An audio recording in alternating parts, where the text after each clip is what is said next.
Oh, right. What do we have to do?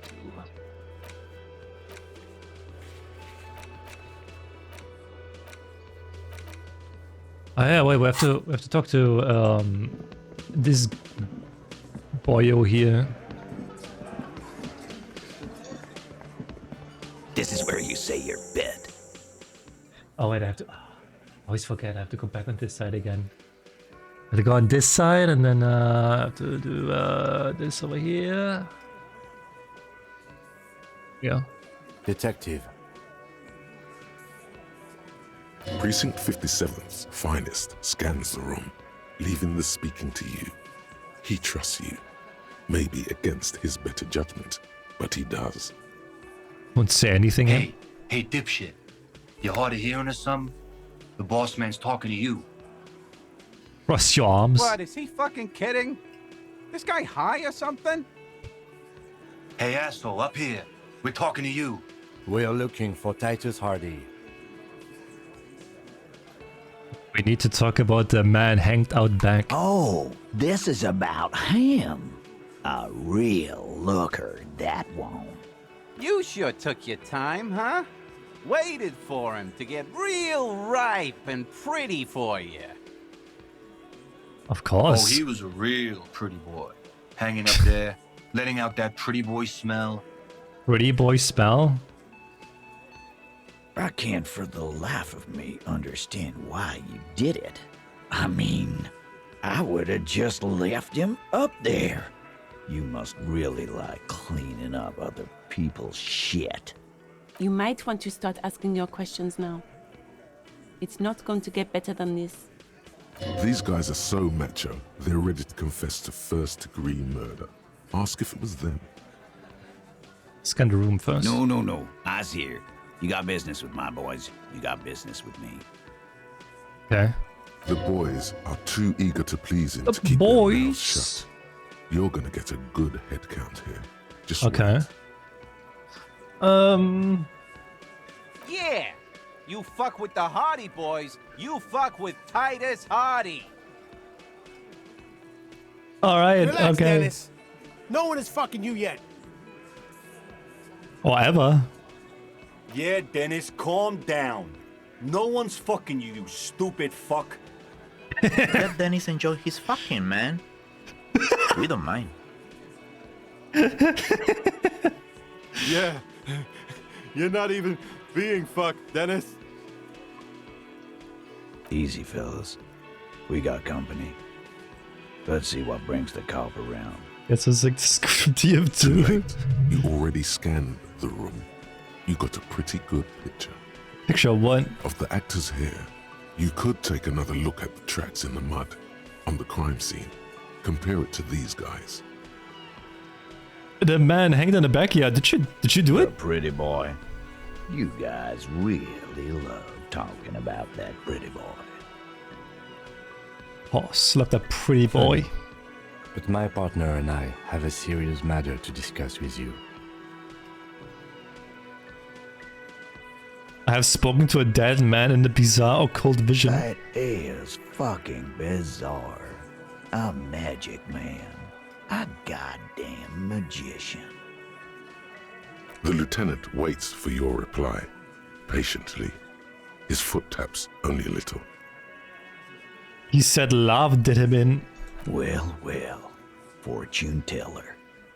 You might be onto something. They don't just end up in trees for nothing. Oh. There was a speck of truth in there for him. You accidentally touched something. We had I something touched else something. beside the occult vision. We had to have something. His foot tapping has become less patient now. Why is there a container belt around the dead man's neck? Container belt? Like we use in the harbor? Yeah, why? Because we took it from the harbor where we work. Then we went out back and used it to hang him.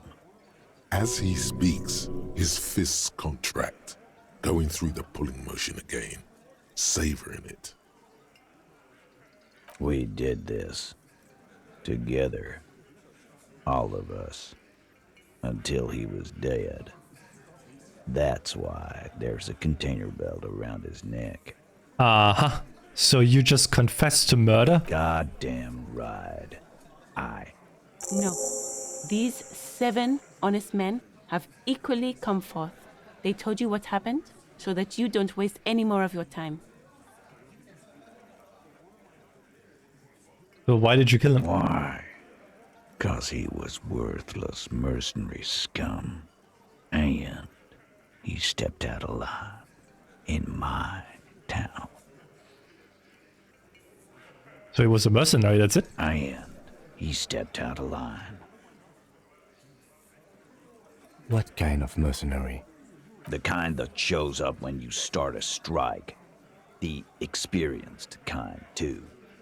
Had Kohoi and Semenine written all over him. Ex-Oranese Special Forces. Huh? A live grenade. Right here in our bar. This one has a special gripe with him coming here. I can't prove it, but I know he was sent by the Wild Pines.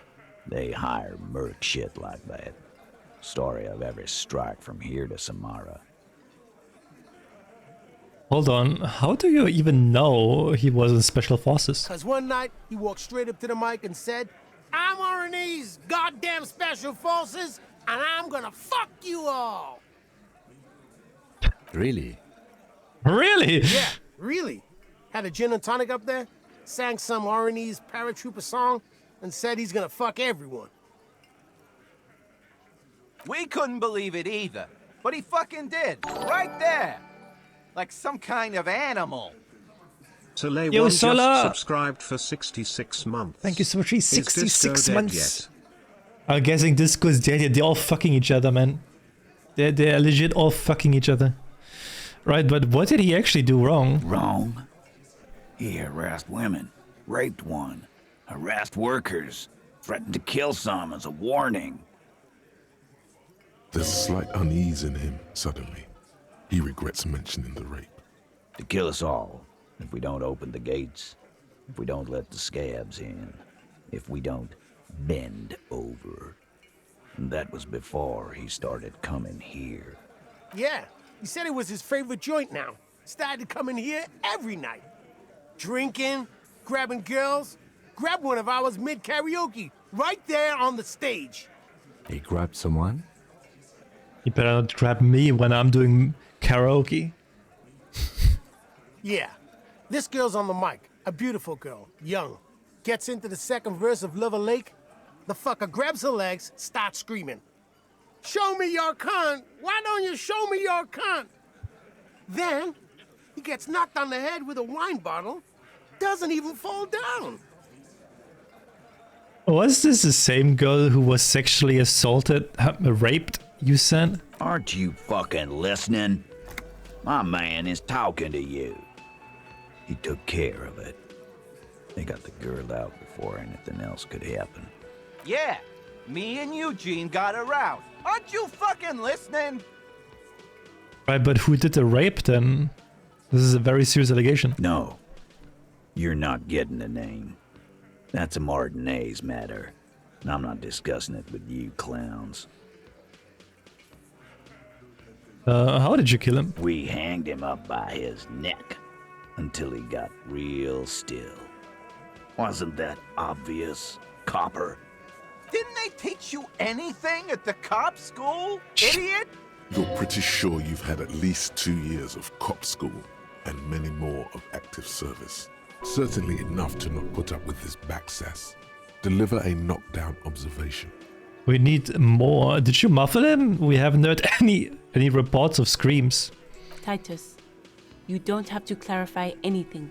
We overpowered him, dragged his unconscious body to the tree, put a noose around his neck, and hanged him till he was dead and steady. Then we left him for seagulls, maggots, and you fucks. Wasn't he a trained killer from RNG's Special Forces? If yes, then how did you manage to overpower him? With numbers, asshole. How do you think? You're right, Lizzie. I've done enough explaining here. No, he hasn't. Not yet. Where did this overpowering happen? Weren't you fucking listening? The fucker came to our bar. It happened right here. Titus lets the others clear out the details, so he doesn't get his hands muddy with explaining too much. Things aren't quite right here, are they? Titus is solid as a rock, and Oh, it's so lucky. are a few others. But First tell me who's solid. Elaine, Snake? looks like he might be Titus's right-hand man, the least antsy of the bunch. Definitely not his first time being questioned by the police. This little rat-faced fellow is solid too. Always fidgety, yes, but no change there. Him neither. Mostly keeps to his tomato juice, or whatever he's got there. Tomato juice? Just tomato juice? A non-alcoholic tomato juice? What's the point of that? Who's cracking under the pressure? Fat Angus? This one? He's sweating profusely and his difficulty breathing, they have smartly kept him out of the conversation thus far. Definitely the weakest link in the chain. A single sentence would wear him out. He can't take the length of the questioning. Keep it going long enough, and he'll crack. Hey, you. You having trouble breathing over there? No. He looks up, startled, his forehead shiny from sweat. A few cold locks are peeking out from under his warm woolen hat. Of course he's having trouble breathing. Just look at how fucking fat he is. Fuck off, Shanky. Angus is a powerful guy. All muscle. Keep your eye on this powerful guy. Sooner or later, he's going to break like a piece of twig. There's something you're not telling me. And fuck you too, Copper. Picking on Angus like this. We're done with this schoolyard shit. And just so you know, he doesn't have trouble breathing. His all-muscle comment Yo, wasn't sarcastic. Sam! He's genuinely trying to look out for Angus. This one is a stone wall. You won't get more out of them about the night of the murder. Not yet. About the questions about the lynching? Like what, Copper? You murdered him just like that, no remorse. How many people have you sent to the Shays? Ever felt remorse for them? Or send them to Reunion to rot. For 20 years. For life. Yes, but these were all bad people, criminals, the scum of the earth. Rest assured, lawman. None worse than our guy. He got what was coming to him. With all the shots that night. Are you deaf? There will be no singling anyone out. You can't arrest a Hardy Boy without arresting all Hardy Boys. Do you think you could do that? Do you think you could arrest them all? But seriously, who calls out the shots around here? Who do you fucking think does? Point at Fat Angus. The biggest animal dominates the herd. I'm guessing it's the big one. The sweaty man turns red and looks first down, then around him, apologetically. It's not the fat ass. Titus runs the Hardy Boys, genius. That's why we're called the Hardy Boys. Ain't that right, fellas? I think you got your answer, Mr. Law. Mr. Law. Yes, That's there are me. some administrative differences. But on that night, they all acted as one man. When did this hanging incident occur? You don't have to keep answering his questions. Shut the I fuck know, up. Lizzie. Relax. We killed him last Sunday night. Seemed like a good way to end the week. How long had you known the victim? Known him? We don't associate with scum like that, asshole. Yeah. Who do you think we are? Quiet. He came around about 3 weeks ago when that Pines cow first sailed into town. And thank you so much for the raid. Hope you had a good By stream. the Pines cow, you mean Joyce Messier? The Do you even representative disco, for White bro? Pines? The same company you are striking against? Sup, hello. I was informed you've become a racist communist. We are a racist communist. What else did we do? I forgot actually. Oh yeah, we are hobo, racist, communist so far. No, I mean the Pines cow. The stupid-ass cow they sent in to fuck us over. But Hope you had a good stream. why don't you ask her about the pretty boy? I'm sure she has interesting things to say when you ask her hard enough. That's enough insinuation for today, Titus. Officer, your interview is drawing to an end. Don't waste your last questions. Alright. Nothing. Your investigation here is You done. worked. Leave Martinez, go back to your stations Did Nether where finish you belong. Silent Hill? You go pee? I think we're going to stick around. You're always peeing, eh? Some things don't add up here, Titus. You're always peeing. I've done this job for long enough to know that people don't just confess to first-degree murder. Even if it is a group responsibility. We're going to look into this. Good luck with that. You've heard everything a rent-a-cop is gonna hear from us. Real law officials. You're lucky you didn't get a beating. Rent-a-cop. So that's what this is about. He doesn't see you as his equals. Forget about their games. You've mapped out the characters. Reading the footprints in the yard should be easier now. Me and Edward talked? He promised you would cooperate? Oh, so you went and talked to my mommy. Play with you. Is that It goes in. And what's gonna happen if we don't? You're gonna go and tell on us?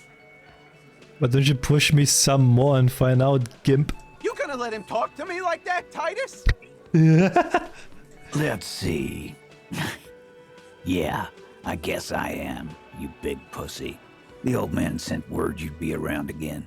That's the reason I'm being so forthcoming with you. Don't wear it out. Alright.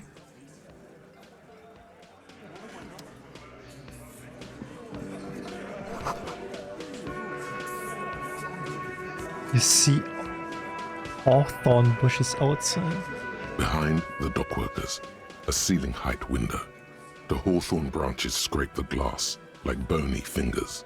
The men are talking, but you swear you hear those black limbs tap on the window as the wind blows outside. -12? Squint. There's a little slide panel up there to let some air in. No need to open it in spring. It's still too cold outside. You're not so sure about that. Somehow you just know there's something out there. There's something out there. Yeah, your mother. Shut the fuck up, man. Come on, 3%. Nothing. Even though you know you should see it, you don't. Just branches like black tangles of hair, motionless. The wind in the yard doesn't reach the hawthorn. Maybe come back later and you can try again. It wasn't time yet. You have to know of the girl. Return when you know more.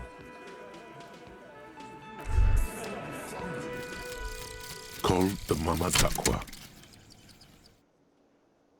Well, that 3% came in clutch. It's not only your eardrums that register sound anymore. Your very skin has become an organ of hearing.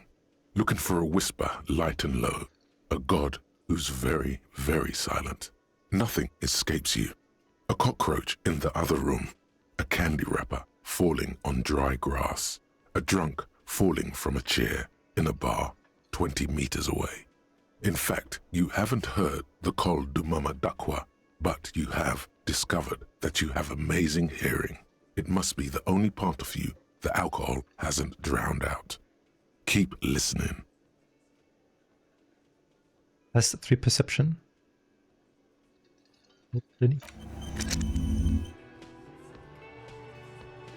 Cool.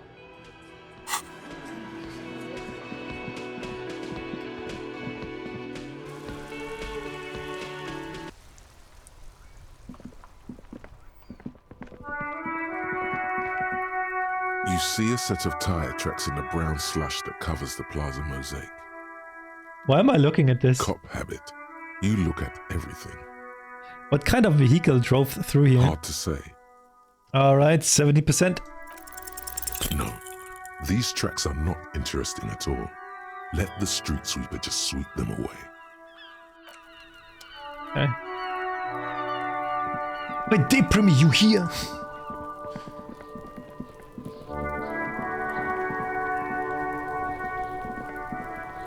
There are several footprints in the mud, left by work boots.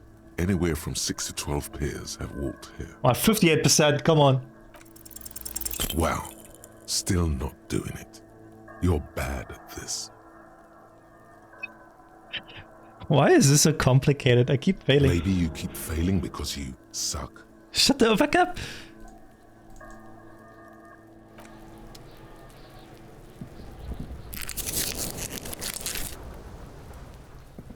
Yes? Here, tell me about What the do case. you want to know? Literally anything about it. I can't remember a single thing. Ah, yes. The case brief you missed. Now I remember. Brief, yes, that sounds good. 3 days ago, the RCM Emergencies Desk received a report about a security guard who was found hanged in Martinez. An anonymous caller said there was a dead body behind the Whirling in Rags hostel cafeteria. The cadaver had been there for 4 days. No one had come to investigate. During that time, the victim had been stripped of his belongings. The caller did not identify him, but used the word lynching. There is an ongoing labor dispute between the local dock workers and the logistics company Wild Pines. I was told we should approach the death as part of this dispute. What? Deprimi? They didn't identify themselves in any way. The tone was muffled using a device of some sort. The desk could identify neither the caller's age nor sex. Why hide themselves? There's a strong prejudice against involving the RCM in what's seen as union matters. The dock workers' union is the de facto police in Martinez. Now it appears they've started executing too. We cannot allow that. Just to be clear, we are police officers. It's our job to find the killer. That's the case. Uncover and arrest the killer. Good.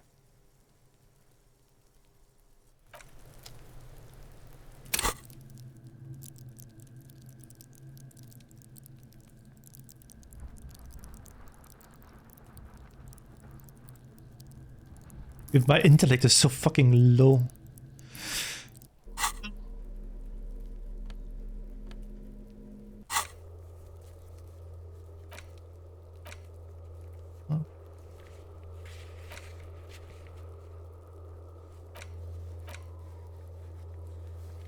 At least I'm not as rude as you, Deprimi.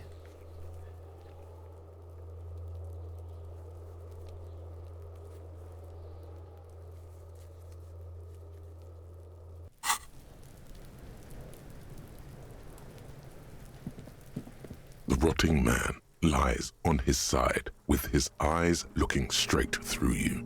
His body is supine and open to intrusion by autopsy.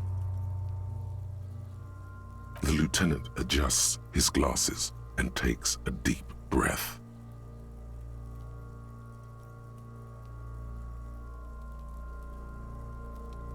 So what exactly is a field autopsy? Come on, officer. You know what a field autopsy is. You've done 100 of them. You have another pair of gloves? Unfortunately, no.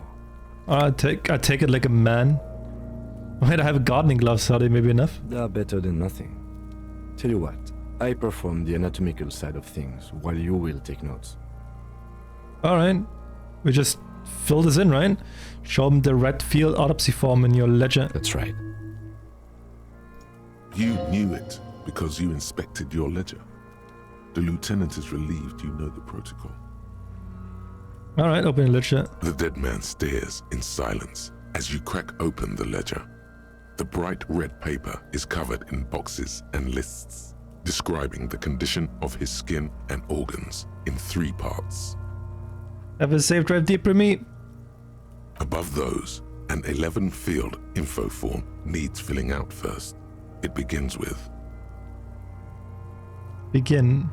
First assistant. That's you. Right, Harry Dubois. The corpse is indifferent to your scribblings, just lies there. The next box says... Coroner's case number. KK57. 0803.0815. Next, Name. NA. Next, Date of birth. NA. Age. Roughly 50. Right, roughly The 50. corpse looks ageless, like meat on a hook. Race. Mondial. Write it The down. pudgy mess of curdled meat looks neither mondial nor anything other. Sex. Fucky fucky! Male. Pigs can have sex! Nor does he look male, with his pregnant By the way, that's belly not farting. and indistinguishable face. Date of birth. We're still going with March 4th. 51. What else? 9. Body identified by is non-applicable. 10. Case number is the same as the coroner's case. KK 57 0503 0815 listens motionless, with the cargo belt still around his neck. Only one box remains. None. At least not after the initial examination. A strange word. Treatment. What exactly is treatment anyway? Interfering with the body's position or wounds post-mortem. How did you not know that? Aren't you a cop? You're leaving a weak impression here. Say something sure-handed. Don't overdo it. It's okay to be unsure. I'm not so sure. A silent nod. The lieutenant places his gloved hand on the corpse's chest, as if in preparation. Your central nervous system recognizes this gesture. It's the stations of the breath. Ecclesiastic, religious in nature, a holdout from pre-DeLorean burial rites. It takes him 2 seconds to perform. Then, somewhere in Jamrock North, a small wood shed behind Rosencrantz Row, Lieutenant Nick Feuerbach puts his hand to the chest of a small corpse, no larger than a monkey. It's raining outside, light drizzle. There is darkness in the shed. Elsewhere yet, an obese female sits in a wicker chair, her silhouette bull-like against the window. Outside, Grand Coudon. The day is turning dim for Sergeant Mac Dawson. Hand extended, he approaches, to make sure she is dead more than anything else. I better get to work. Have a good rest of your day, Pyre. Thanks for stopping by and hanging out.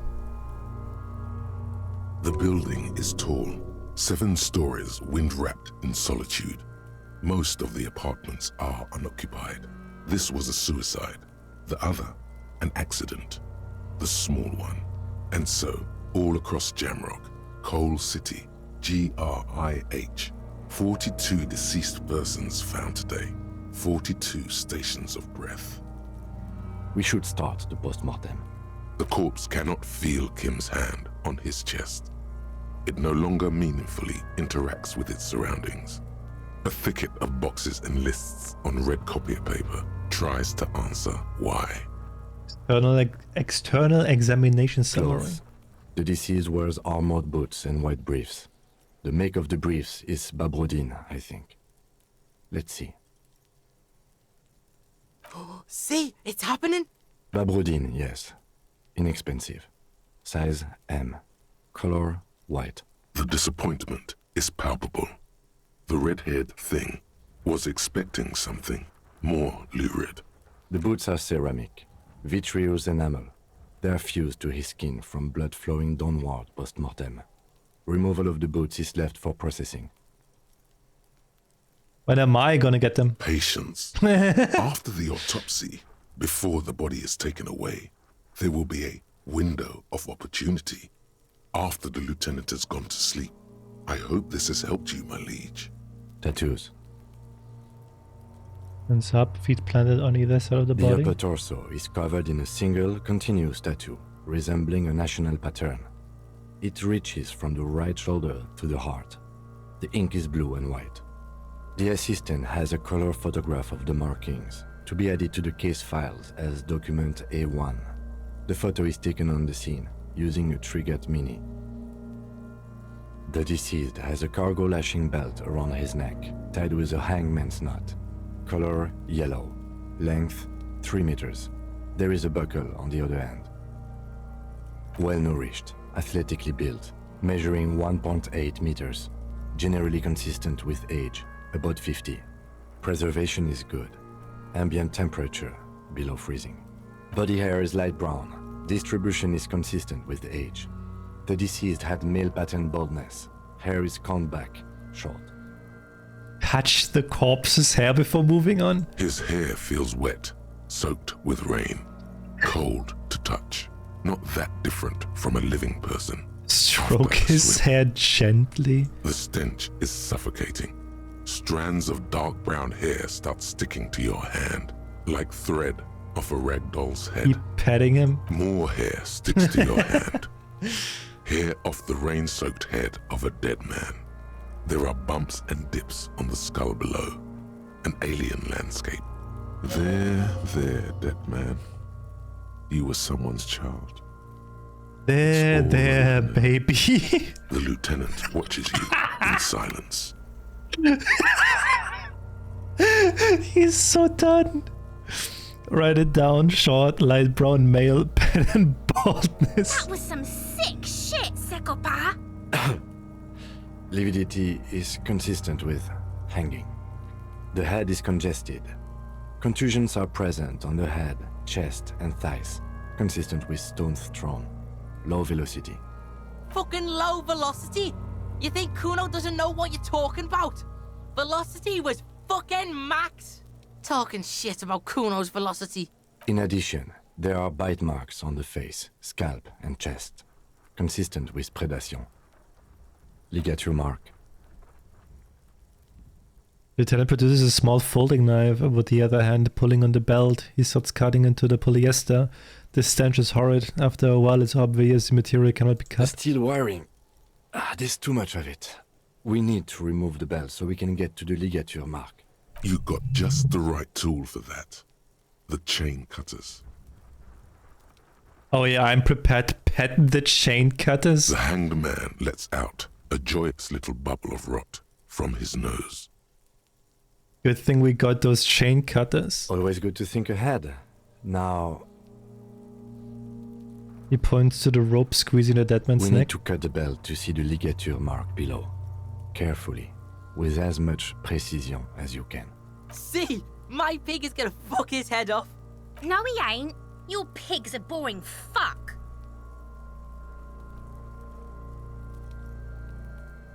Oh, a good spot to cut. The belt is equally tight around the whole circumference of his neck, swelling over the edges like white bread rising from the east. Oh, 58%? Come on. You jam the cutters right under the knot. Shit. That seems like a smart idea. Yeah, somewhere there. Already they're buried deep in the man's flesh. Then you rotate them to get a better hold. Then... Fuckity fuck. The lieutenant looks by, somewhat worried as you summon power words to your aid. Take some more. A really, really bad smell is coming from there now. And some kind of cracking sound. Enough, cut some. Yeah, fuck him. Fuck that faggoty. Corpse fucking time. Told you my pig was hardcore. I should have a go first. I think I have a strategy.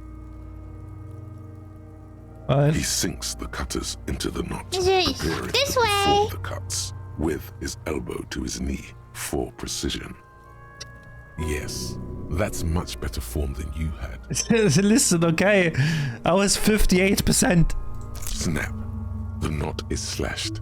Another cut and the belt falls apart like a flower bouquet, Princess Elysium. revealing the dead man's neck and the dark red ligature mark around it. Was first. Oh, it was okay. It was okay. I'm just exhausted. I'm tired. I'm drenched because it was raining all day long. Here. He hands you the chain cutter's back and then kneels closer to the body, running his fingers along the dark red groove until he comes to a gap. The rope rises to a point, leaving a gap in the ligature mark. The suspension point is in the back of the neck. As it ought to. This is where its grip on the curdled meat is gentlest, pulling up. Hemorrhaging is observed on the skin, above and below the ligature mark. The mark is well pronounced, consistent with a drop from 1 or 1.5 meters. Chest is intact. Normal control. Abdomen is protuberant. Pelvis intact. Genitalia... He pulls down the man's underpants. No! It's gonna happen, see? I fucking knew it! This is clearly what they've been waiting for, ever since the autopsy began. The lieutenant is trying to make it as boring as possible. Genitalia is male and unremarkable. No evidence of injury. Inspect the genitals. The dead man's penis is average-sized, congested from the downward collection of blood. The testicles are uneven in length, hanging underneath. The genitalia is greenish. Marbling is present around the crotch. You should touch it. Touch it? Doesn't feel like anything. Just cold flesh under your finger. Unremarkable and unalive. My pig's so fucking ill right now. Oh, your pig's pretty sick, I gotta say. This wasn't necessary. What's going on here? Why are you doing that?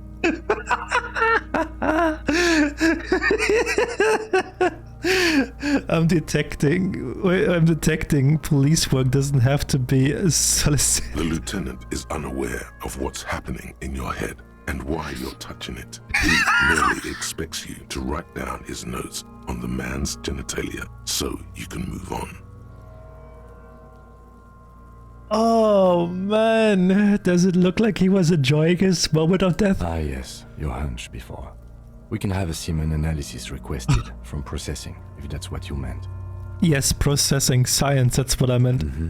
Just write down that we request an analysis. The corpse with his pants down does not have an opinion on the subject. All he has is genitals and a deathly odor. Write it down at semen sample. Back is symmetrical and intact. Upper and lower extremities are intact, but asymmetrical. There are all combat injuries on the right hand, thigh, and hip. Bullets have bitten little pieces out of him.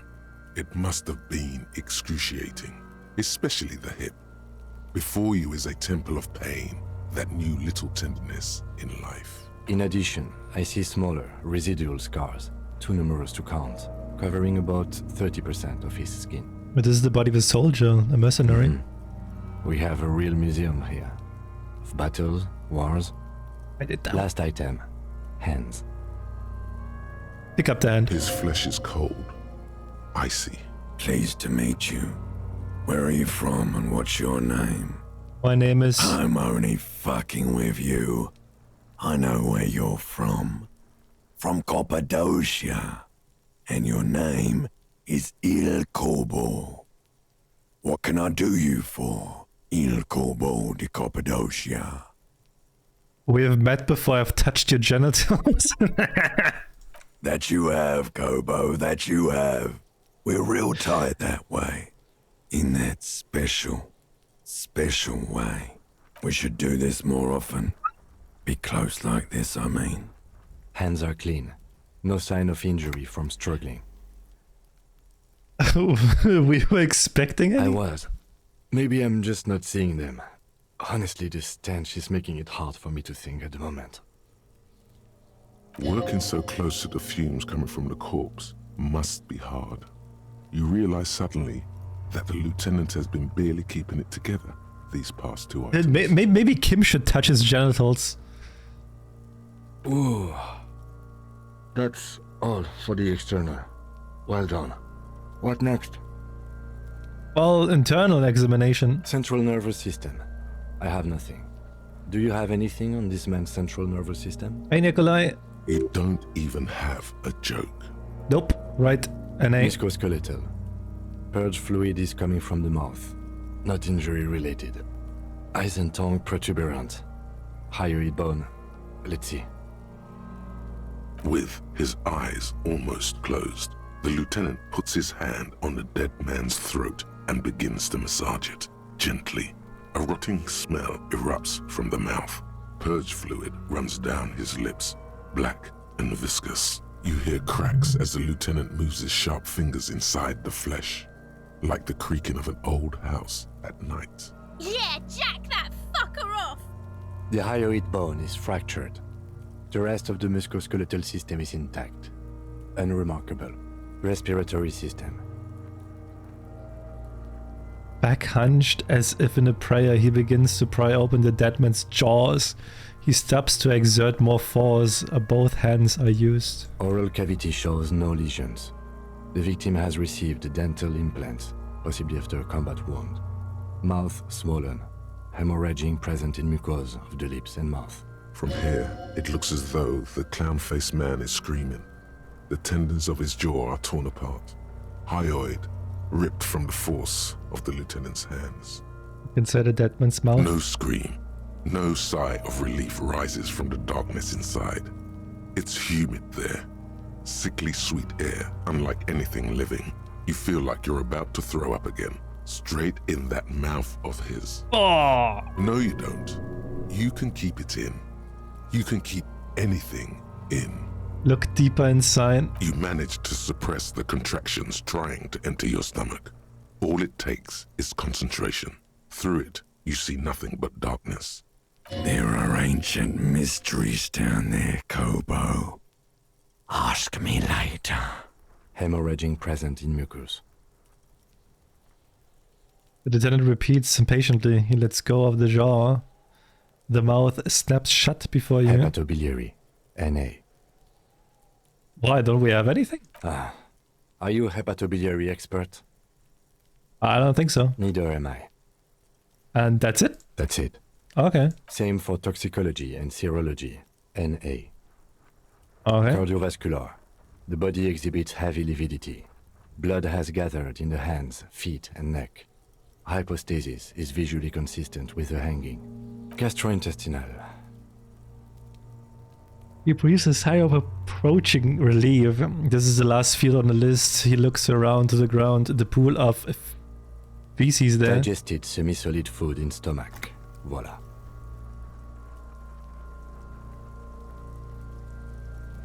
Write it down. Keep the voila. What's next on the list?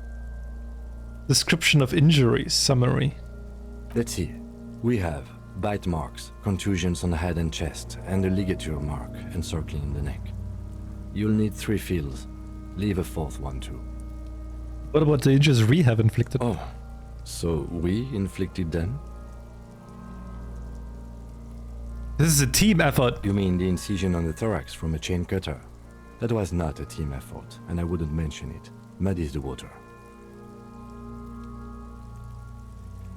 I agree, the waters are muddy enough. See? These pigs are fucking corrupt. Why don't you fuck him if you love him so much? Now, injuries. Bite marks. Head, chest, and scalp bite mark injuries. Predation by birds has caused damage to the body. Odontologist does not need to be consulted.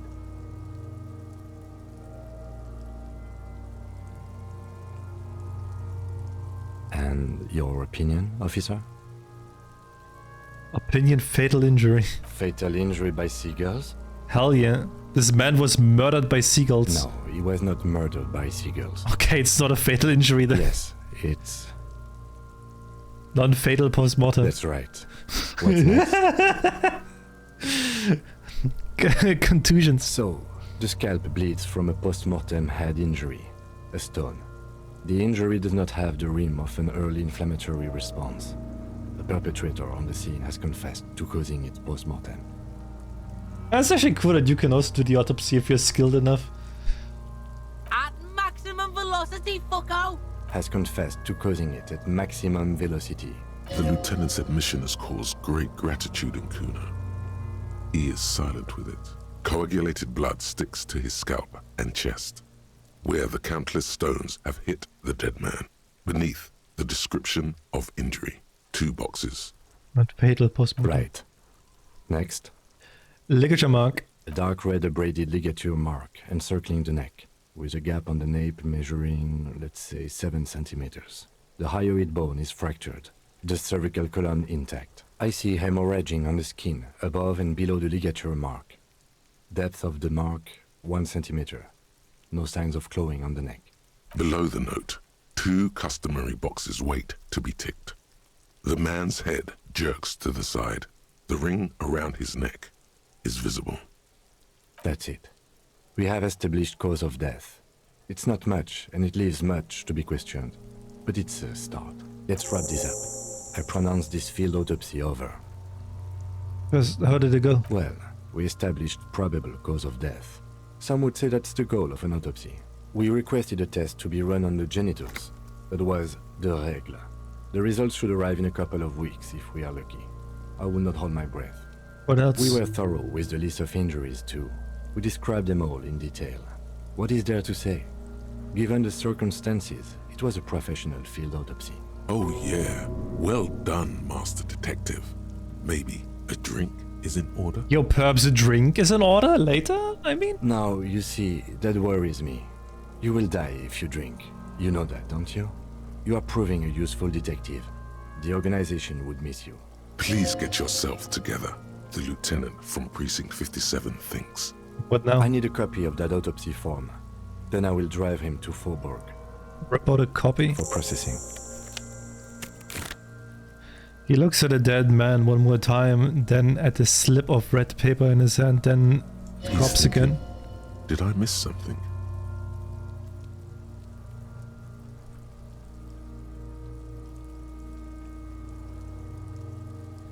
Search the body one more time thoroughly.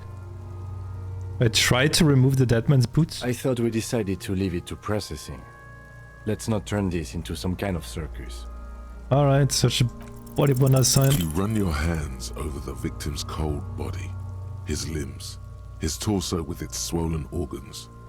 Maybe you should be more thorough. Look in his pants again. The genitals in his breeches continue to be unnoteworthy. You see the penis of a dead man. If you've seen it once, you've already got the picture. Maybe if I touch it again. There is no need. We have been thorough with the genitals. Do you think we missed something?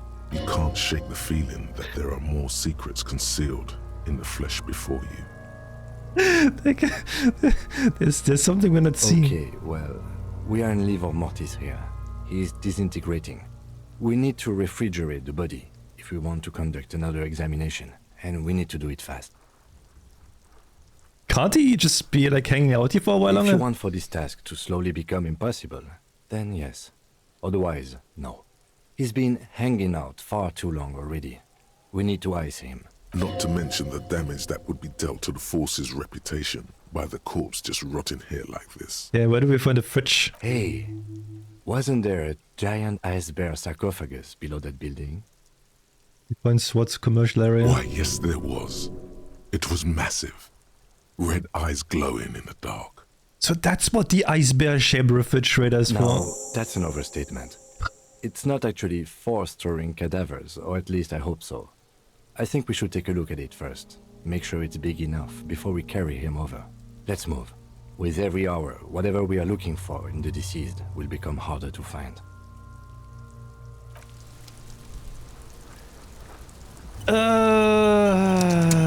Wait, where was it?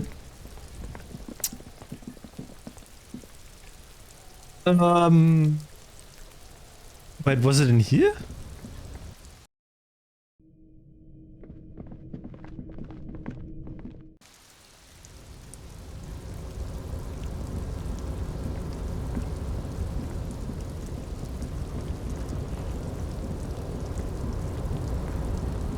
Oh. What was the, Oh wait, it was the bookstore, right? The library.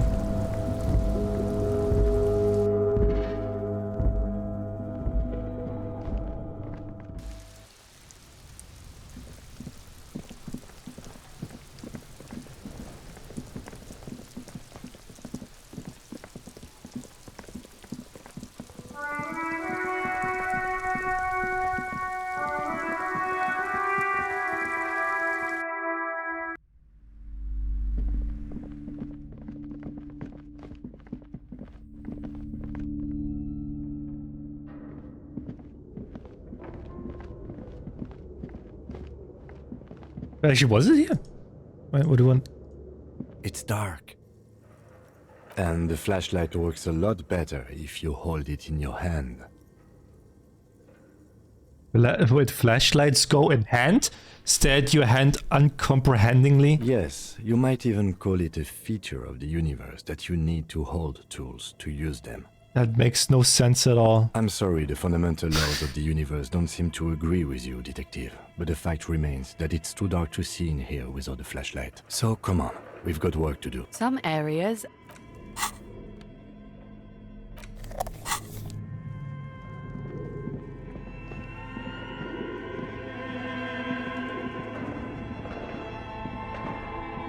Your flashlight slides over some of the writing. Wait, we did that already, didn't we? Tiles on the cube are still... Yeah, no, we did that already because we had a fucking cube. It's right here. Wait. Why can't I click on...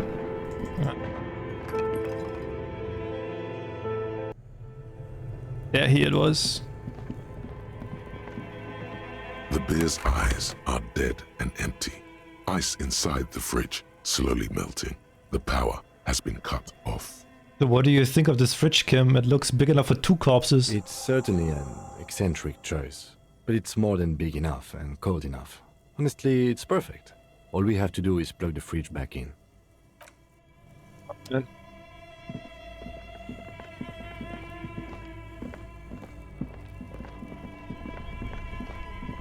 This orange machine is buzzing like an old sub. Turning the crank feels oddly sad. It's all gone now. You'll never... What better to assuage the creeping... It's here, wasn't it? Only the black cable is plugged into the plug in the giant red cable. A giant electric mammal awakens. Great. The owners of this building will just have to keep paying for the electricity sucked up by this monstrosity a little longer. Nice. Alright, let's get the cops.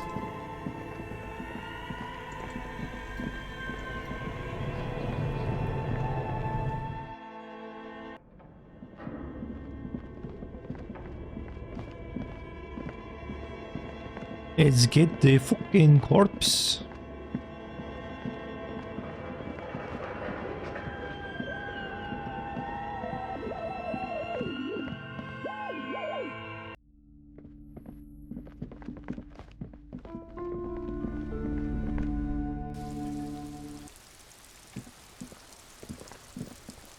That dude here even, hello?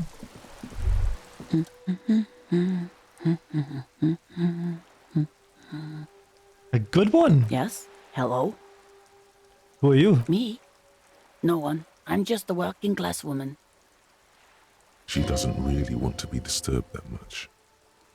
What are you doing? Looking for something to read.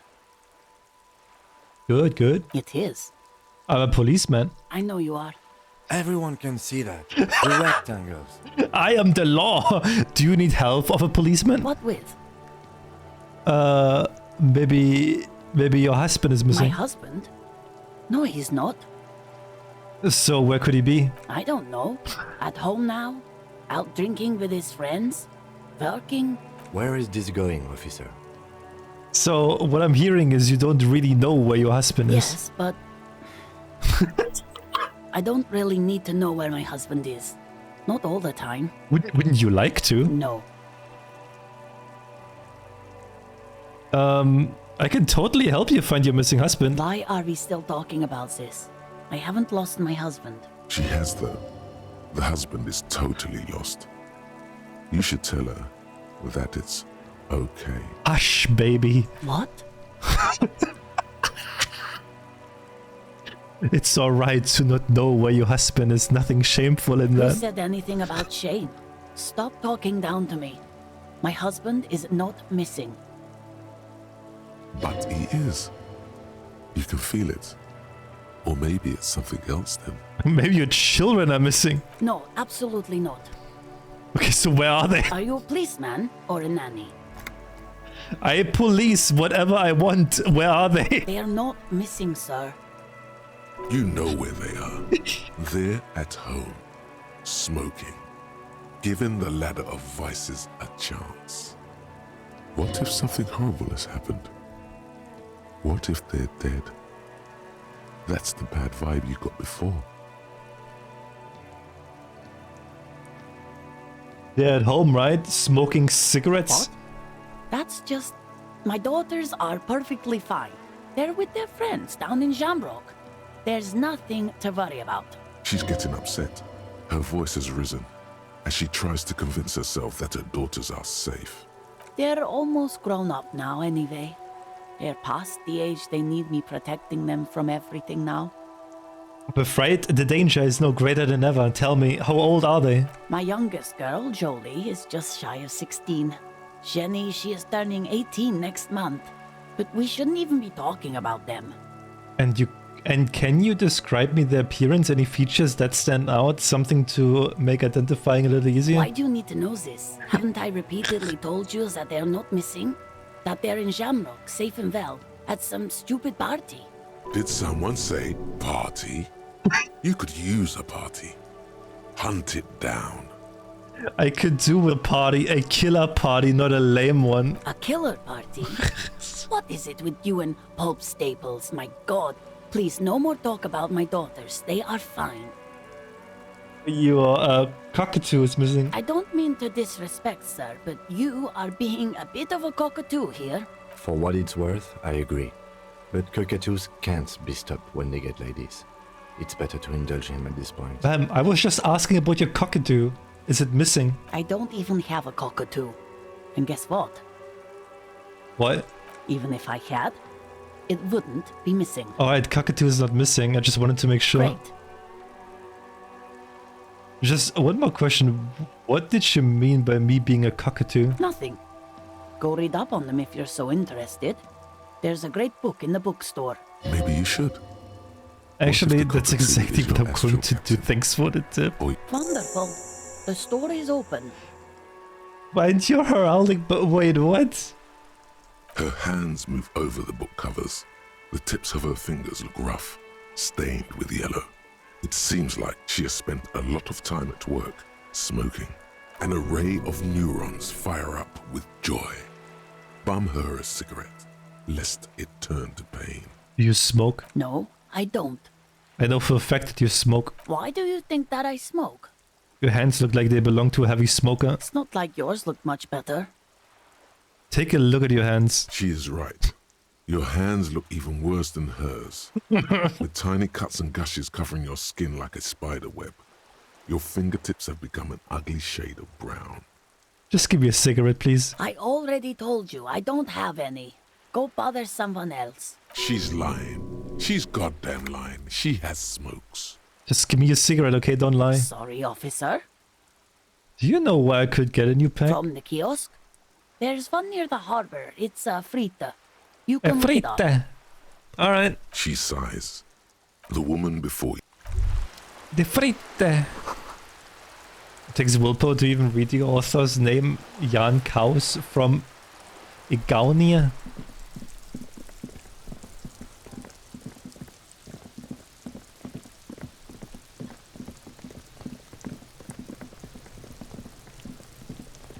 The man is decomposing visibly now. Every hour, he looks less like a creature. The lieutenant adjusts his glasses and takes a deep breath.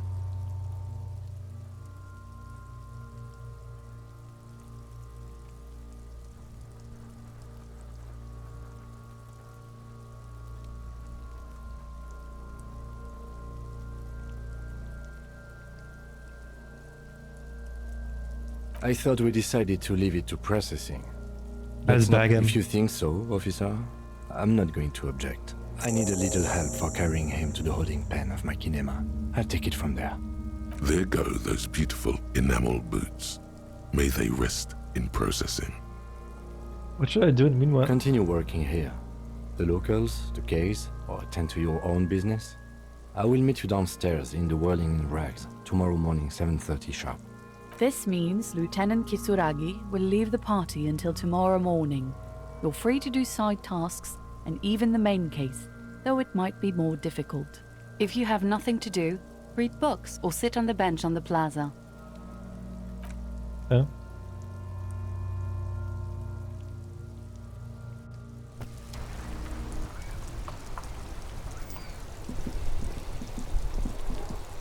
With the boat lady.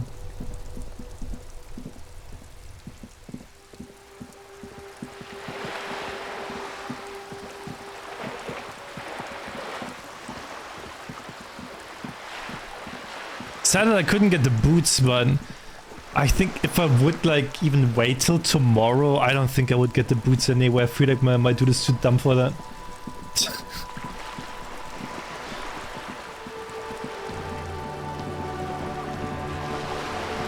You're back. Good. What can I help you with?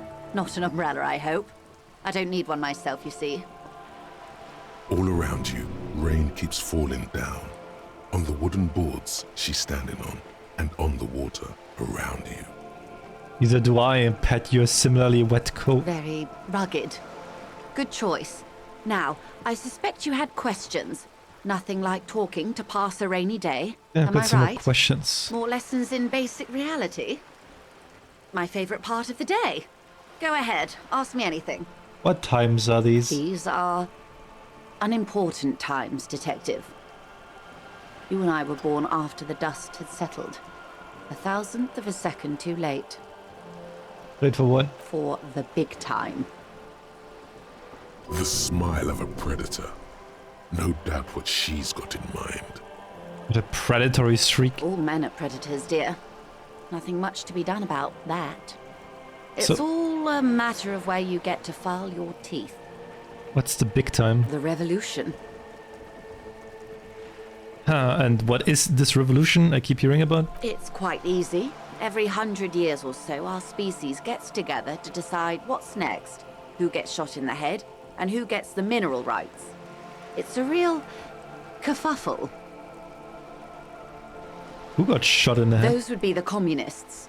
Generally speaking, 40 million people got shot in the head during the World Revolution. But the communists, they all got shot in the head. She's not gloating. It's a relieved celebration.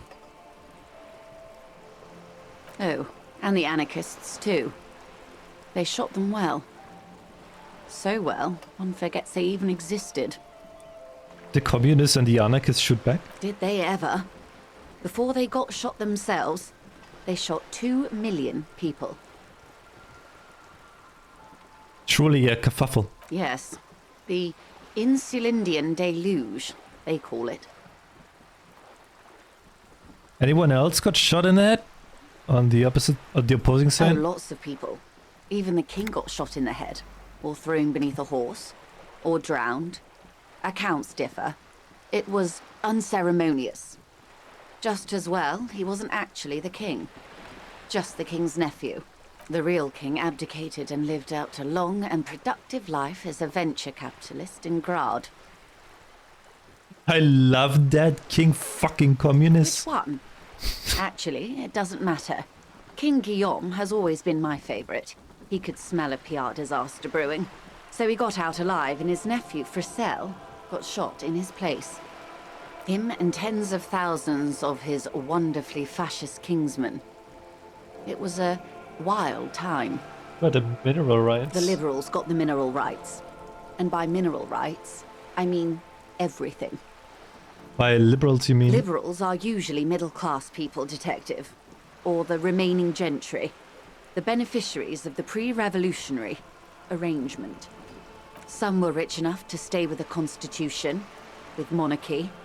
Big mistake. Others bet on the revolution. They were called the ultras, or ultra-liberals. They fared well. But the liberals wouldn't at all. They didn't win so much as survive. We were the last ones standing when the war ended. Everyone else got shot in the head, remember? If everyone got shot, who was there to surrender The to? foreign intervention. The coalition. Those people really took the mineral rights. Wait, you just said the liberals already took everything. The liberals took everything that wasn't nailed to the ground. The coalition took the ground. The ocean, the laws, and the people. What, the coalition? The coalition of nations. Grad, Mesk, Vesper, Oh, she just Messina, keeps yapping and Oranje, yapping and yapping, Sur-la-Clay, dude. the armed center of the world. They landed here and ended the revolution. Jesus It was Christ. the moralist thing to do. There is bitterness in her voice, tempered with understanding. She is critical, but ultimately understands the cause.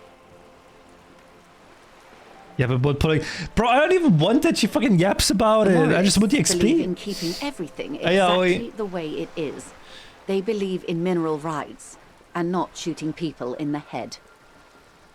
At least not in the same manner and volume as the others do.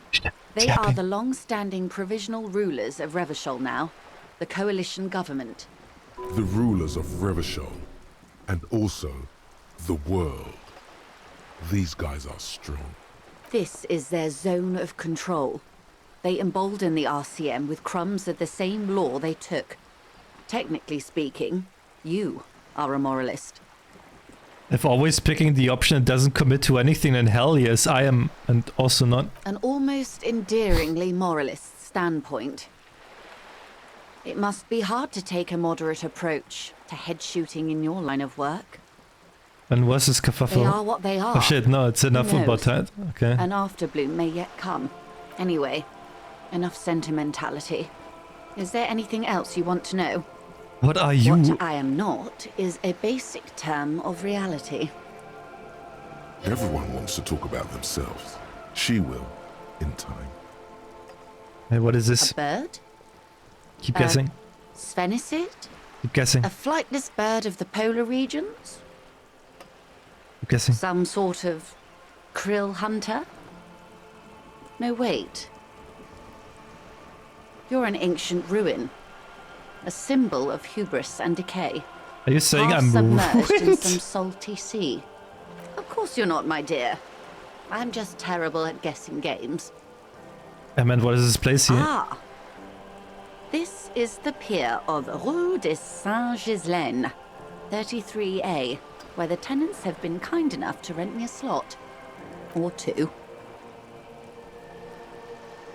What is this Rue de Saint-Ghislain? A pre-revolutionary tenement. Old buildings are called tenements, you see. And new buildings, bâtiments. After les bâtiments nouveaux. But 33A and 33B are not nouveaux. They're old. This one used to be 8 to 10 stories tall. A real high-rise by the standards of the last century. Built to mirror the skyscrapers across the bay in the Delta. That was before the war, of course. We lived in them. Mostly the urban middle class, I believe. This was once primo real estate, before the cannons lopped 4 or 5 stories off. Splat, splat. Om we dilapidated balcony, Cindy the skull gives Joyce the evil eye, her red paintbrush held to her throat. You could be wrong, but from here it appears as if she's running the brush across her throat in a soaring motion. Wonderful. What is that? Point to Cindy the The girl skull. in the old lady rags.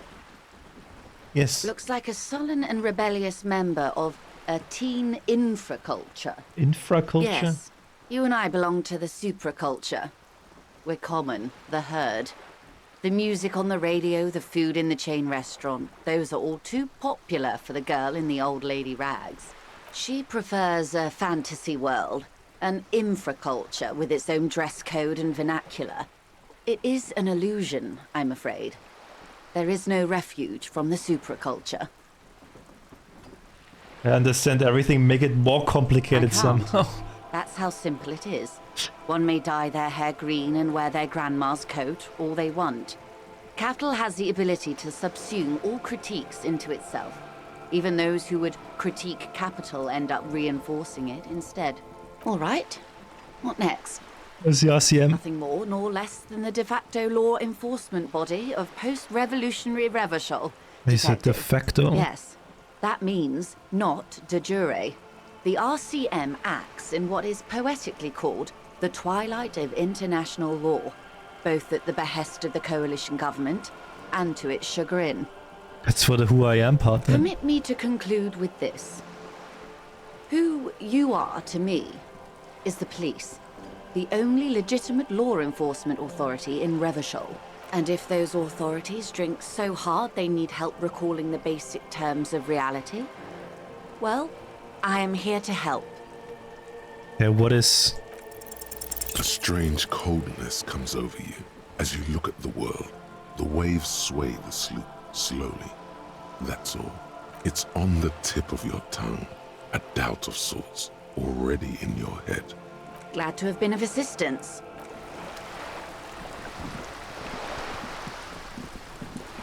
Alright, what can we do without Kim?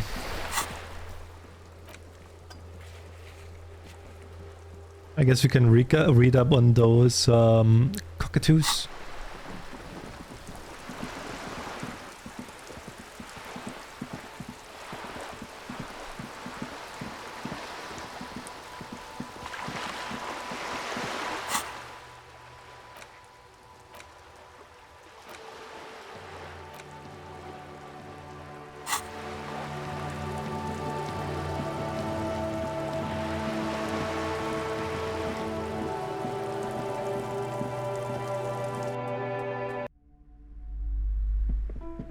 Hello again, esteemed officer, and welcome to Crime, Romance, and Biographies of Famous People. I'm looking for a book about cockatoos. A book about cockatoos? There should be one upstairs, right next to the shelf of biography.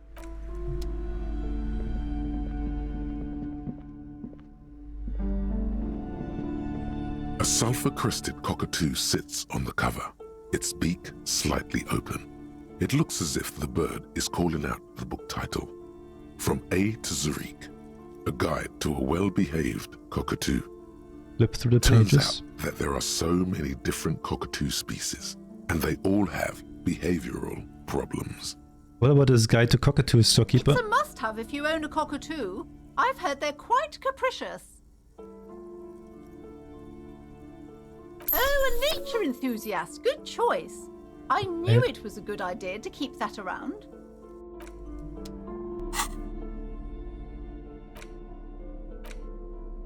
A cockatoo is a parrot with an erectile crest, found on the Seminole Islands and in southern Fas a la Mer. I don't know what I want to do next. And general precociousness, cockatoos are popular birds in aviculture. However, they often exhibit various behavioral issues.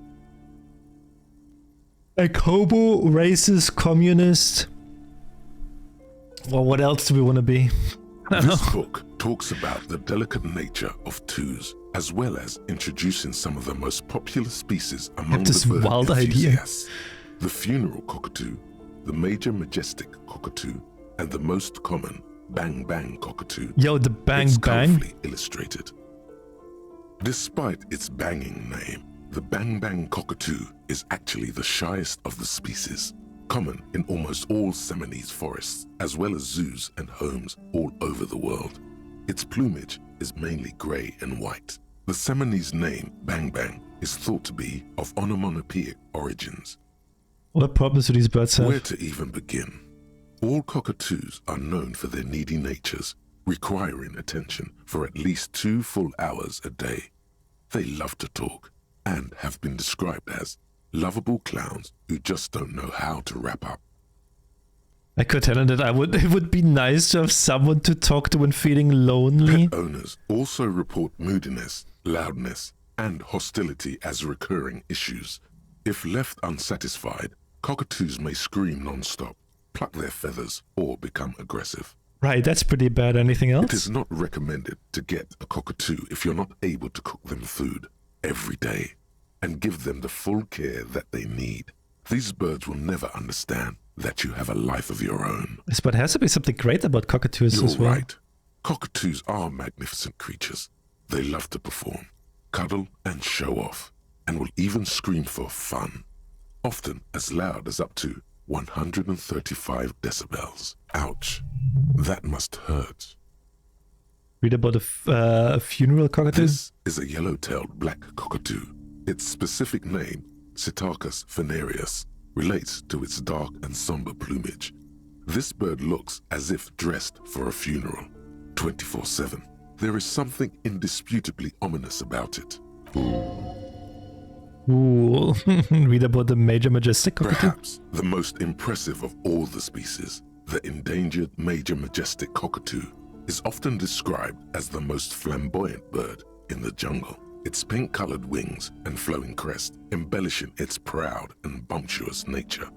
In the words of poet-explorer Sir James Fournier, few birds more enliven the monotonous hues of the verdant forest than this big, bold, and beautiful species. It must be glorious to behold, dark pink and snow white. Honestly, this bird does sound like me. Yes, but all those cockatoo species are so different.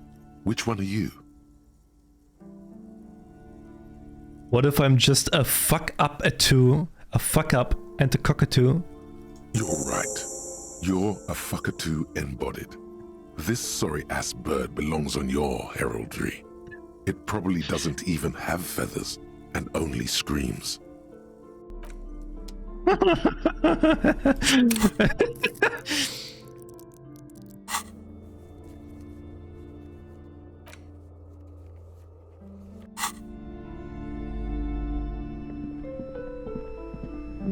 Fuck up too.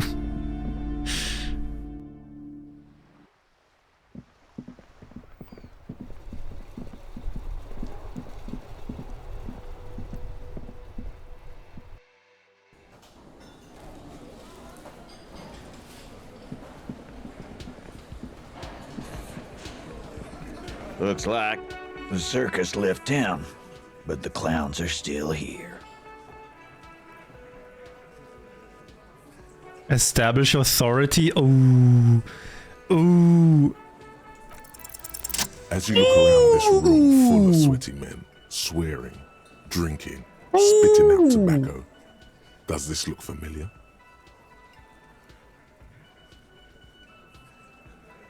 I get it, Titus. You really are the authority around here. Oh. You must be... You're just like real cops drinking beer and sitting around with your dicks in your hand. You got a problem with beer now? Not quite there yet. Push on. I'm drunk on the job too, I don't give a shit, just like you guys.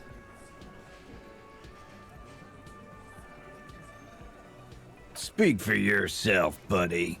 We've been giving a shit for 10 years. Martinez was a dump before we put this outfit together. They don't know, man. They weren't here.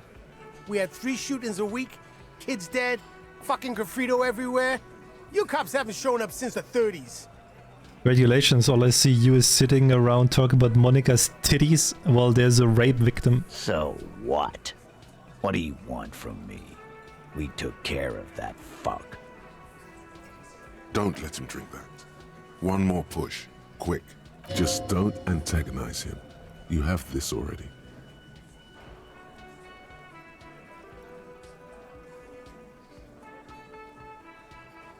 It's not about who...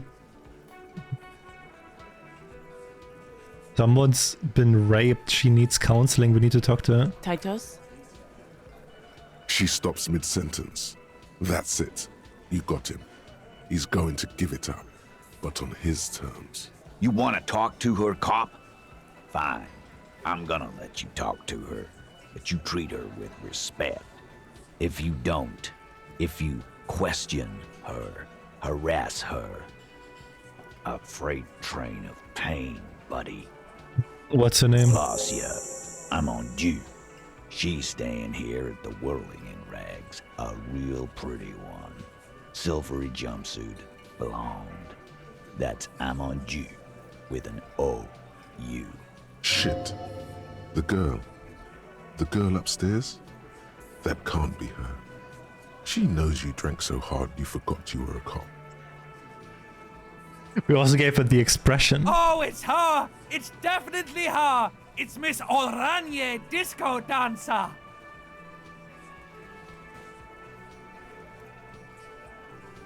Glacia Mandu. Cool. Cool. You inexplicably add Holy after shit! the victim's name, but no one notices. Your spine is too damn straight. None of these people would ever suspect you've met her. Whatever you do not tell him you know her. That would sound... I tried to hit on her, yeah? I gave her the expression.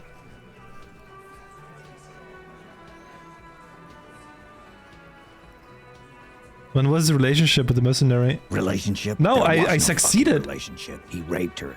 That's their relationship. Something is off here. His anger is possessive. Was like that karaoke incident all over again. Or like some of the other girls he was harassing. Okay, enough. All of this is irrelevant to your stated investigation. Now we just gave her the expression and she just left. That's it. When did the rape happen? He did it before we killed him. He's not gonna do it again. So what does it matter? We could establish a timeline. All right. 2 weeks, maybe? I don't know. I need another beer. Here you go, boss. What is your relationship with her? I know her. Okay. How well? Well enough, Copper. We party. She's been here for a few months. So she's not from around here? You mean Revachol? Nah. She's an immigrant. Or a drifter of some sort. Been staying here over the winter. Don't you give her any more trouble. She's just had some bad luck, that's all. Shut up, Angie. She doesn't need your help. Titus gives them both a look. They fall silent. What's with all the silences? It's like these guys don't know how to feel about this. You should keep picking at it. And what was up with the partying she and Titus did? It sounded fun. You said you partied, what did you mean? What do you think I meant? Sex, drugs, and karaoke? Yes, yes, and no. Oh. Got something to say about it? So you're saying the two of you were close? No, we just fucked. That's all. I'm not gonna give you any details if that's what you're after. So put your dick away. He really went out of his way to seem comfortable with this topic. That's all you're gonna get for now. I think I know her. You don't know her.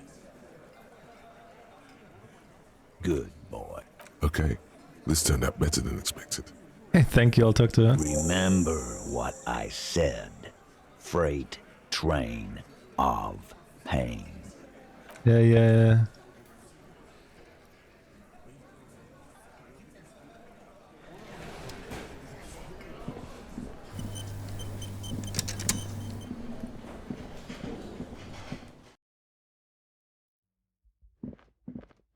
The door is closed. There's still a dent in the vinyl where you punched it before. Run your finger across the dent. This little depression is all you could inflict on the door. You're just as alone as the last time. Whatever kept you company in this world, what kept you safe, has left your side, never to return again. White morning. It was morning all along. You should have seen it coming. It was right behind her eyes. The words still echo in the hallway. Just knock again. The door feels cold. Knock once more. Who is it? Somewhere, not far from here, the lieutenant is preparing her file. Claudia Amandu, he writes. You realize the detective should be here. Hey, for bro. what comes next. Hi. It could prove dangerous to go in alone.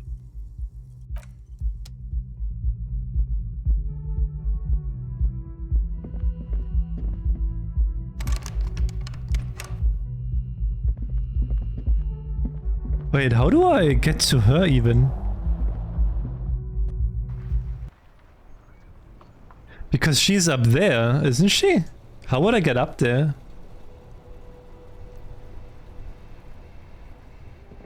Yeah, she's up there. How do I get to the roof?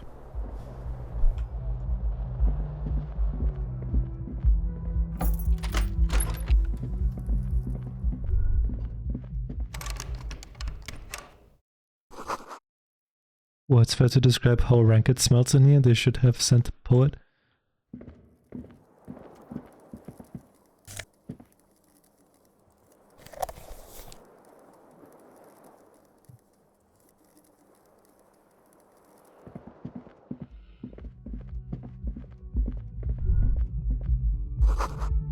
Nothing on the front page rings a bell. Strange. How do I get to the roof? Because she's there. The door is closed. There's still a dent in. Who is it? Somewhere, not far from here. The lieutenant is prepared. Who is it? Somewhere. Who is Somewhere. This little just as a white. The words still. Fucking echo. whore. There we go. Fucking whore. What a nice thing to say, Harry. Everything is A-okay with you.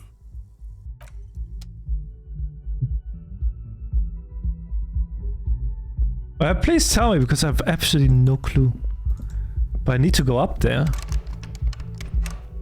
Why is your problem?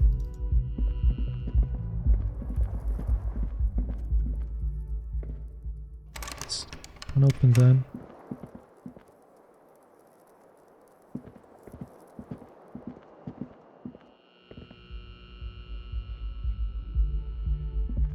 Oh, you talk to the Hardy Boys again?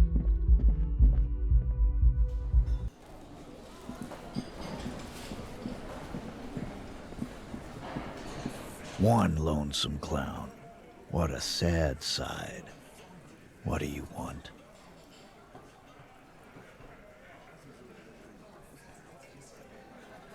What was I talking about Again.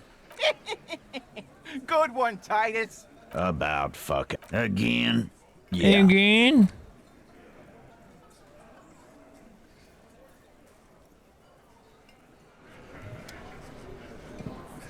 Again, you find yourself looking at that big old window. Nothing. Just black tangles like the hair of an old woman. Motionless. The wind in the yard doesn't reach the hawthorn, nor does the light come in from this window. Yeah, your mother. Hey, kijk, dat was. I guess what should we 70 months. Subscribed for 70 months.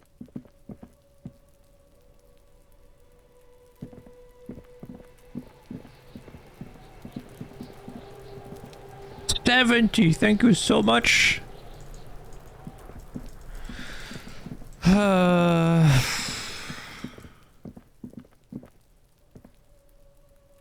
I hit that check actually earlier when I had a 3% chance. I hit it then, but then the game said it was too early. And now with like almost 50%, I'm not hitting it anymore. Again, you find yourself looking at that big old window.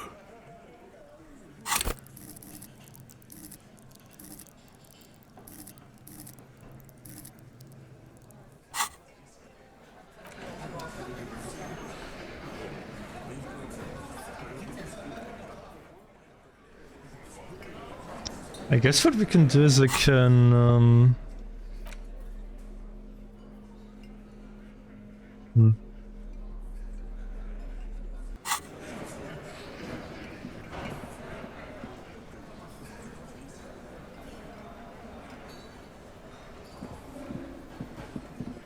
I guess I can try it tomorrow again. Something else we can do. Open that. Oh, that opens that. Okay, it opens that door. The jam mystery. Interrogate the drivers about the smuggling. What, the driver? That's you down here, right? Now it's turning into a kind of a snow limbo, man. What's on your mind? You seem like a man who knows about drugs. Ah, man. Me and narcotics go way back. Had some good times surfing the psychic waves of my own consciousness, you know? But those days are behind me. There are other addictions in my life now. Why the inquiry, my man? Just be straight with him. Let me be straight with you. I'm trying to figure out who's smuggling drugs out of Terminal B. Not me, man. No way. I don't need any trouble. Shit's bad enough anyway. This jam's got folks up in arms, and I'm afraid it's headed toward a conflagration. Who do you think could be conducting the drug trade Look, then? man, I try to stay away from the criminal underbelly of Revachol. I'm a guest here. You really need to find another man to probe with those questions. It's not a lie. It's something else. Impossible to say what at this point. So it's that dude down here then probably. Oh, is this?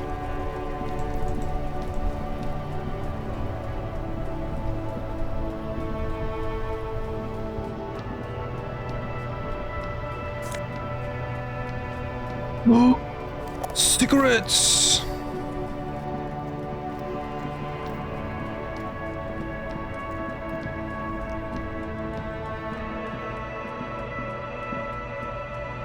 Everything's still cool here, officer.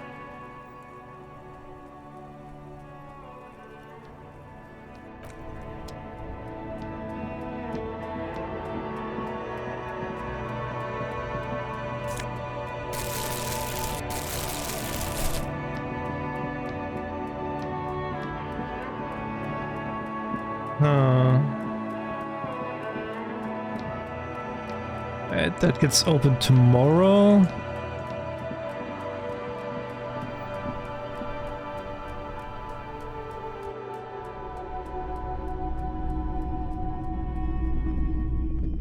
Wow, a very large red t-shirt with an impressive print stands out from the other garb. Oh yeah? Oh yeah, the print depicts a muscled man striding toward you, a giant sword in each hand, encircled by burning embers. Behind him is a cluster of cabins. They take bribes in this game. I actually took already the money from Hjelmdal burning. the lazy eye dude. I actually took money from him already. Sniff the shit. Smells like worn cotton and a little old sweat there. Worn cotton with a side of flea market or trash bin. Sniffing is okay, but please don't try anything on. Can't have you leaving your photon emissions in the fabric of things you're not going to buy. You're not imagining it. Photon emissions? What is he talking about? That's a rad man from Hjelmdal t-shirt you've got there, my Hell man. yeah, man. I don't usually carry printed tees, but this one was just pure exemplar. We have a lot in common. I'm a big fan of the man from Hjelmdal too. I wouldn't go so far as to say that I'm a fan, but I do think the Hjelmdalaman saga is an integral part of our shared reality. Most people don't think that the man from Hjelmdal really existed, but they're wrong. What do you mean? I mean, even if the man from Hjelmdal didn't exist before the adventure novels, the stories have made it so that he has. It's simple, really. I'm totally with you, man. Reality has a way of bending back on itself. Exactly. Cause and effect work in both directions. Besides, I've been to Kotla, though not quite as far north as the Hjelmdal, and watched northern lights travel across the sky. Very unique, energetic tides there. Very, very unique energies indeed. How much are you selling it for? 2 real. Sounds like a good deal. Oh, it is. Can you just give it to me for free? But why? The man from Hjelmdal is a superstar. I'm a superstar. Perhaps I could repay you in some other way? I deal in goods, not services. Dude, that's a fire shirt, man. Welcome to Hjelmdal, officer. That's a fire shirt, dude. Oh.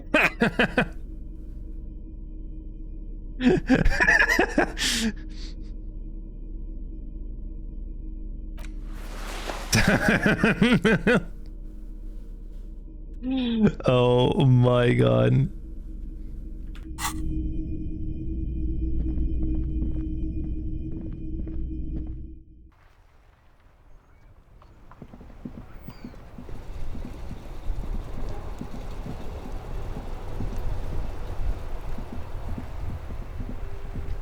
Is there anything else I can do? There. Working class drunk. You know what this means, right? Case solved. Cracked it. All in a good day's work.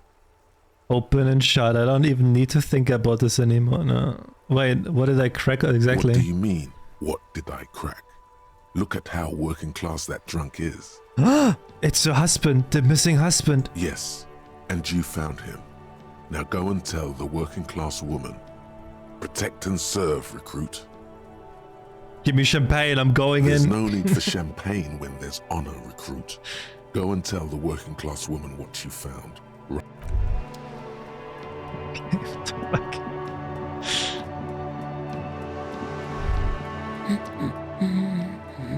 You're right that I'm a cockatoo. Excuse me? I went and read on them, just like you said, and I even decided on what kind of a cockatoo I am. Want to know? I don't know. The most talkative one? No, I'm the fuck-up-a-too. The what now? The fuck-up-a-too. It's the one who always fucks everything up. No, you're not. Don't think that way. You're just a regular talkative cockatoo. And let's leave it at that, okay? She doesn't want you to be the fuck-up-a-too. Protect itself, madam. I found your husband. God damn it, I already told you. My husband isn't missing. But you said you didn't know where he was. And I specifically added that I didn't need to know where he was. Well, I found him nevertheless. I'm that good. Very well then. Where is he? Right around the corner, he pissed himself. Excuse me? There's something else hiding in her voice, though. A trace of worry. I found a working class drunk and I thought he might be yours. Right, because working class women come with alcoholic husbands. You know what? What? You were right. I do have an alcoholic husband. Although not that one. Ah, blam. Knew it. But it told me your husband's alright. I did, and he is. He's also an alcoholic. So, is he missing as well? No, he's not. Or maybe he is, I don't know. He's probably in the park or in Shamrock somewhere, drinking with his friends. I haven't seen him for... Well, to hell with him. Okay, she's completely forgotten about her book, staring blank into the distance and say... She's worried now. Don't worry, I'm going to find him and bring him back home. She sighs, but you can detect a slight hint of gratitude and relief from her face. All right, go ahead. Do you have any questions? What does your husband look like? Honestly, not that different from you. Let me guess, he's disco? Oh, thank God, no. It hasn't come down to this yet.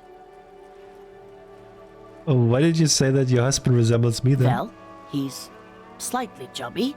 Wait, did she just imply that you're fat? You're not fat. The body type she's referring to is called a Franco-Nigerian hard body. I'm not chubby and neither is your husband. What you meant to say is that we both share a Franco-Nigerian hard body. You both share what? Franco-Nigerian hard body, softly round yet still in shape. Ladies dig it. I'm not sure about the rest, but softly round sounds about right. He's not in great shape. What else? He was wearing a dark brown leather jacket with a bright blue inner lining. The lining is hand-sewn. I made it myself. Okay. It's his cool jacket. God knows it's too cold to run around in this, but he refuses to change. I even tried throwing it away once, but he just dug it out of the bin. Can you believe it? That's kind of filthy. Well, what can you do? I hope that at least that extra lining helps him keep warm at night. I wouldn't like him to catch cold. She's thinking about him out in the cold, in some park, or on the coast. And When it's did you making last... her more and more worried. When did you last see him? Yesterday morning, he went to the library. He went to retrieve my book and he promised he'd walk straight back home. Because we talked about this. We talked about not wandering off again. I don't know what to do. I honestly don't know what to do with his addiction. Just makes me feel weak. She turns away from you in an attempt to recover. Alright. So you are going to look for him? Yeah. She genuinely wants you to now. Don't make her ask. Thank you. Please do. Even though I'm sure he will return home by himself. I'm still sure of that.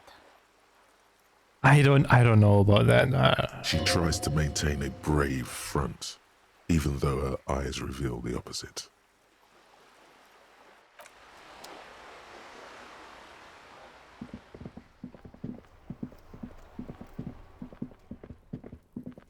What else can we do?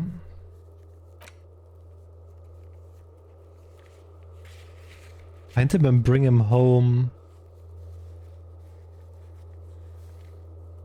Chances are the guy is drinking somewhere. But there are not many places he could drink, right?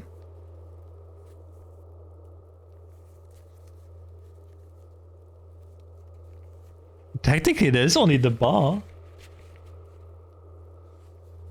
Let's check out the bar.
You see a young man on a balcony nursing a cigarette. His eyes have been following you for a while. Not looking for any trouble, officer. Why are you whispering? It sounds like you're already in trouble. There's no trouble. I'm just speaking in a lowered voice. I don't want to be seen talking to the gendarmerie, if that's okay. I just want to finish my cigarette. It's the god of cigarettes and youth. Ask him if he's got anything to spare. Can I at least have a cigarette? Apologies, but this is my last one. The god himself has denied you absolution. I need absolution. Absolution? I don't know that brand, but I'm pretty sure you can get Astras at the Oh my god. Can't you just like toss that one down? I'm not sure that's a good idea. Why? Shut up and throw it. I'm not throwing anything. There's no way you'd catch that cigarette anyway. Are you sure? Yes, really. Don't even try. You'll just embarrass yourself. Yeah, Ryan, that was obviously a bad idea. Forget I said anything. And actually, the gendarmerie really needs to talk to you. Is it really that important? I guess. Like a nervous cat, he keeps stealing looks at the neighboring windows.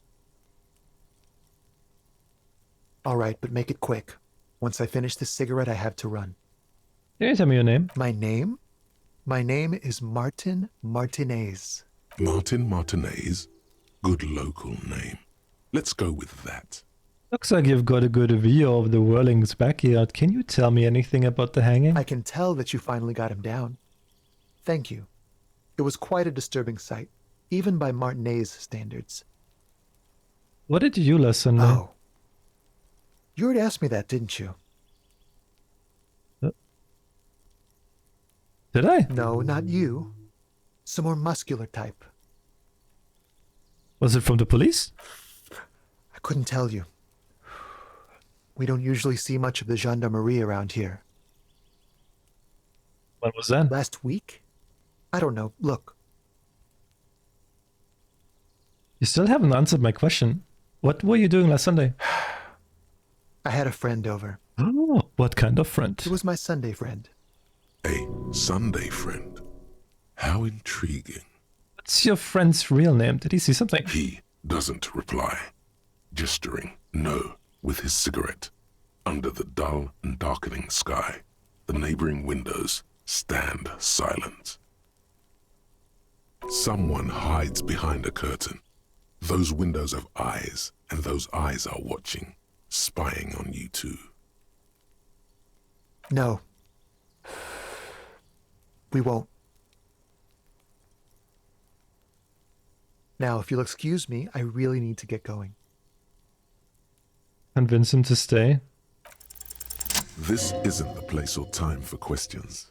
Who knows who might be watching from the distance, hidden behind the curtains? Hey, listen.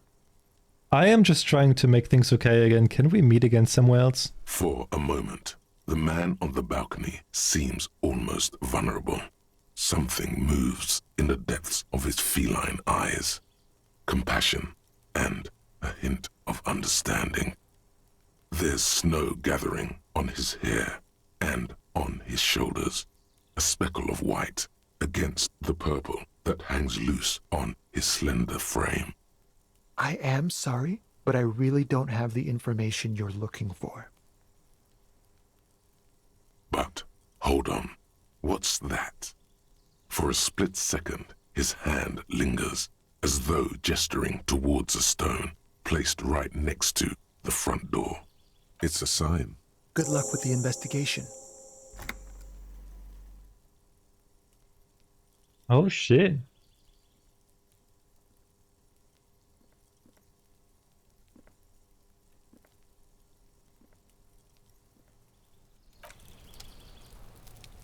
A stone like any other, lying in a whirl of sleet and mud.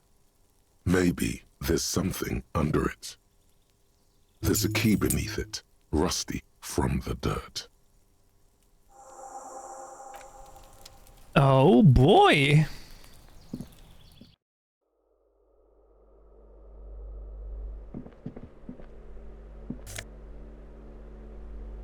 Lip-up glasses. Evictions notices and missing pets are plastered on top of each other. This box is filled with cleaning chemicals, smells of laundry detergent. Old shoe rack, boots, sneakers, and old slippers. Apartment 12, a loud rumbling snore came from within. Snoring is scary, somehow I should leave.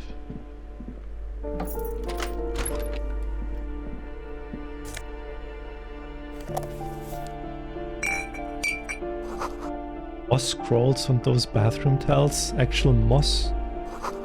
These shower curtains are covered in some sort of slime.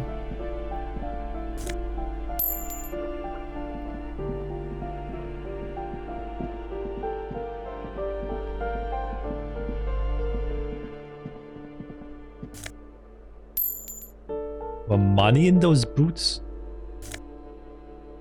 Oh shit, more money. Someone has drawn a 5-pointed star. This door has been closed with a padlock. A chalk-drawn number on the board says, number 11. Examine. It's a solid lump of metal, but the shackle is deeply corroded. A solid pair of chain cutters would make short work of it. Better whip out those cutters. You won't get very far otherwise.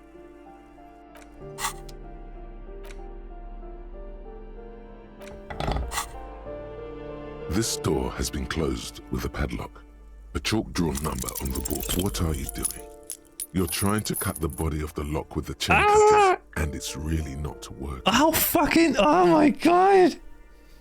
No reply. You hear someone walking around inside, rearranging the furniture. The number on the panel says 10. The walking stops abruptly, but no one comes to the door. You can feel tension on the other side. Sounded like a woman. A woman's shoes. A poor communard from the looks of it. The room is barely bigger than a closet. Police, open up. Do I have to open the door? Get a crackling, yeah. Do you have a warrant? I'm not obligated to open the door if you don't have a warrant. A poor communard. Alright.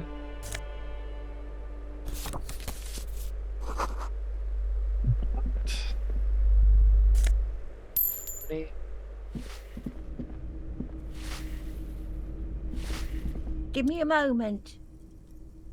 Oh my god, the lights! Holy shit. The cold never does any good for my bronchitis.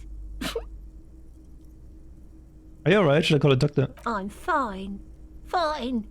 Don't you worry about me. You're still worried. It's very worrying. Now, what do you want from me, policeman? I'm looking for Martin Martinez. Oh, you'll find plenty of Martins here. Don't you worry. What do you mean? I wasn't joking. Pea-brain. Someone played a trick on you. Martinez is a name for anyone who comes from Martinez, like Jim Jamrock or Raoul Ravagel. Oops, you really didn't get the joke there. Oops. How about a young male in his mid-20s, dark hair, skinny build, a smoker on the balcony, and know where he lives? Yes, I know who you mean. The scrawny boy who's always smoking like the devil, right? Somewhere in the building, a child starts crying. You hear a radio tuned to a talk show and someone taking a shower. What's he in trouble for?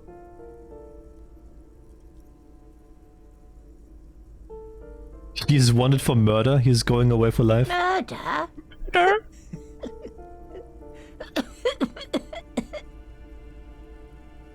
I wager you've got the wrong man.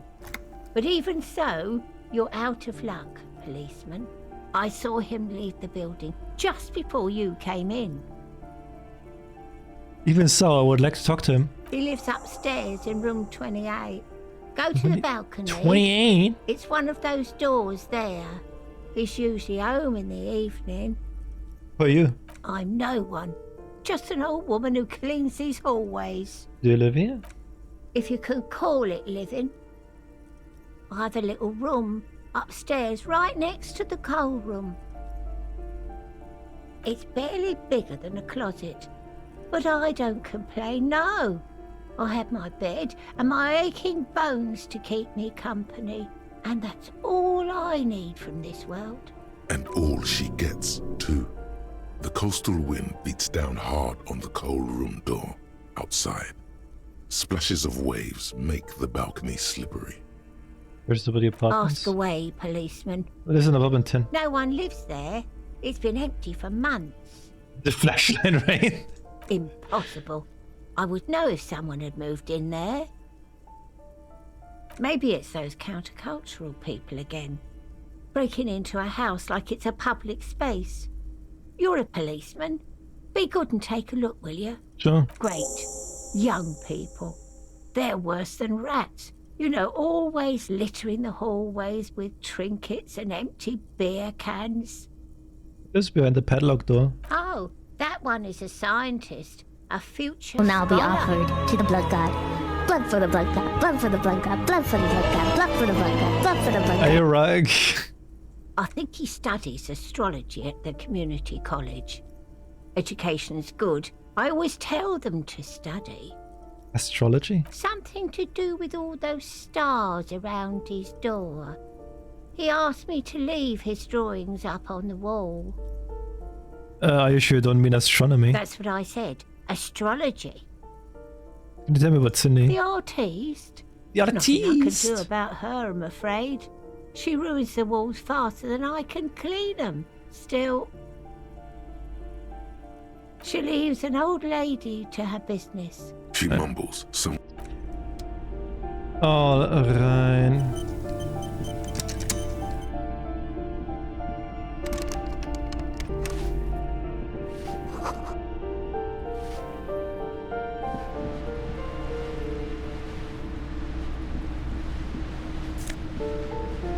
"16 days of coldest April."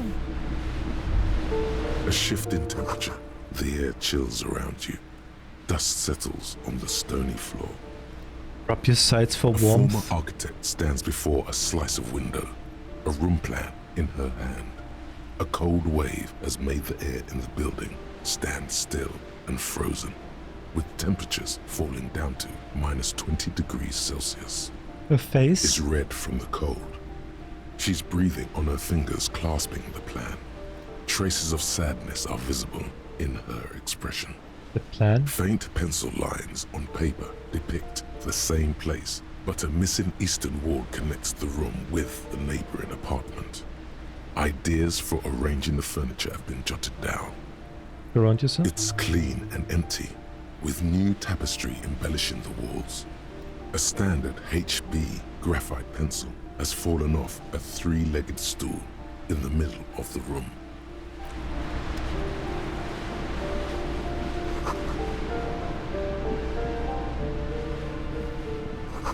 The grocery list on the table and checks.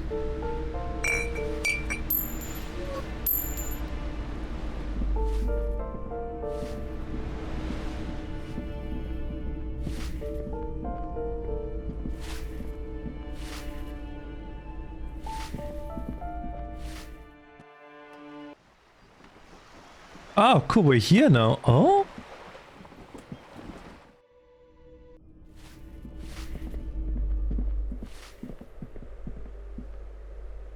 You hear someone walking around inside, rearranging the furniture. The number on the panel says... This apartment's supposed to be empty. Did you break in here? Excuse me? Of course not. Scare them. Suspected of some big crime. There's no sweet talking your way in there. Be official. Are you cooking morphine in there? Oh, come on.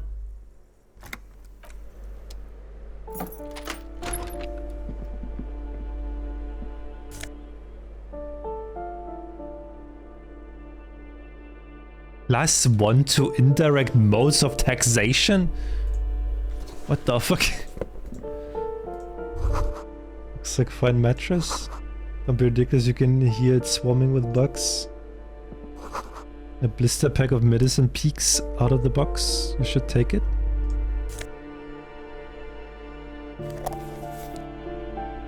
Satisfied? My name is Marielle Charpentier and I'm an agent with Martinez Realty Associates. I am not breaking in as I have every right to be here. The keys, see? Her voice is really cheerful, despite her obviously hating you. Do you want to see my ID as well? You can't legally ask for it, but why not? Want to see my residence permit too? Yeah, sure, gimme. It feels flimsy in hand, with the words Revachol Zone of Control written under a nondescript municipal logo. There's a picture of her with shorter hair inside, along with all her personal details. Be friendly.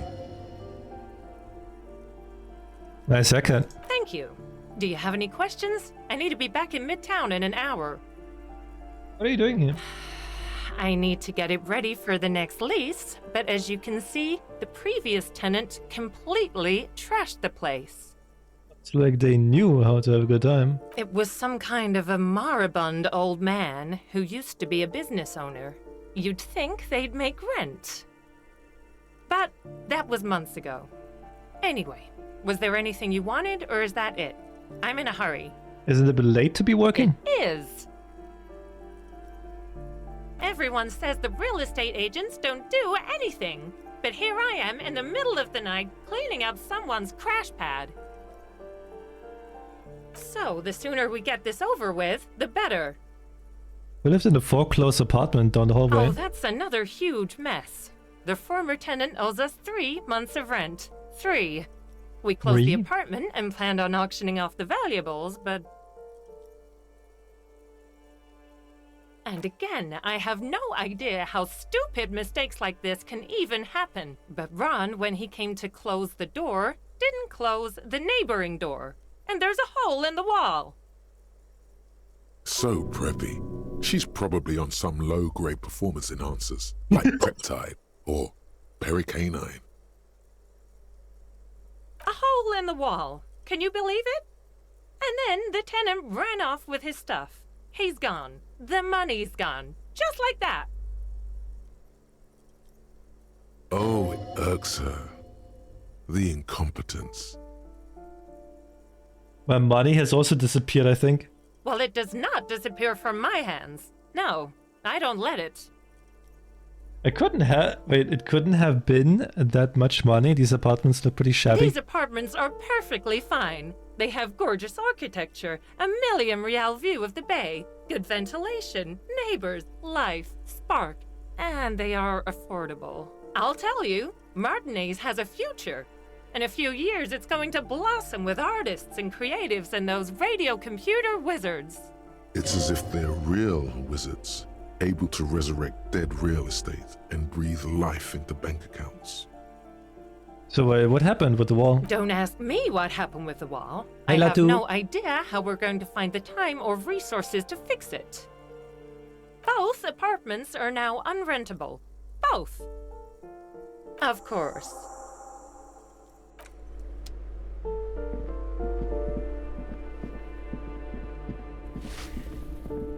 Give me a moment. I didn't find any counterculture people in apartment 10. It was just a real estate agent setting up the room for new tenants. I see. I hope some good people are finally going to move in. This place needs them. Lax woman and sexual deviants, that's who'll come. Psp. I know those types, yes. There have been some here, but they never make their rent, so they have to move out. I know their type. She appreciates your effort to curb the deviantry and laxness. So stupid.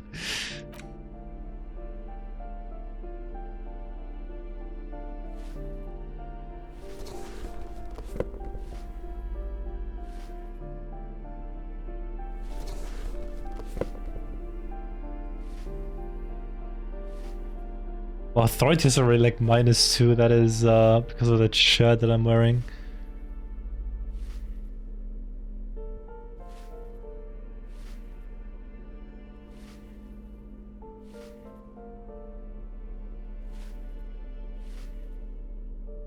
It's cool with that shirt though.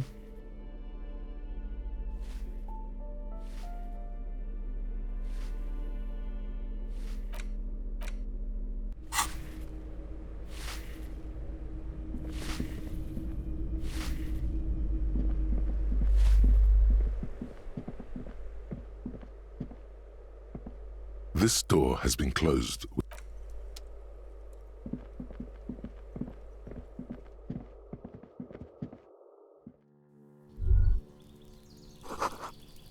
A maroon glow of light illusion rises from the east. You hear distant traffic. Night is falling on the city. The breaker box is full of cigarette butts and electric wires. What? Curtain shift just a little. Someone is watching from within.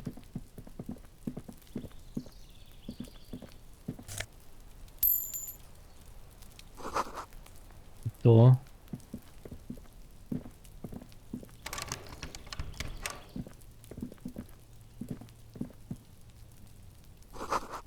It's growing rosemary, thyme, and a cactus.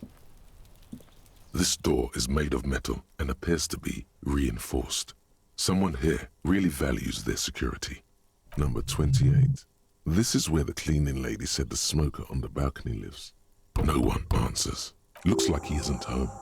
You should come back tomorrow evening, after 2100. Okay. Complete silence, serverless isn't home. This door is no one. Looks like he is.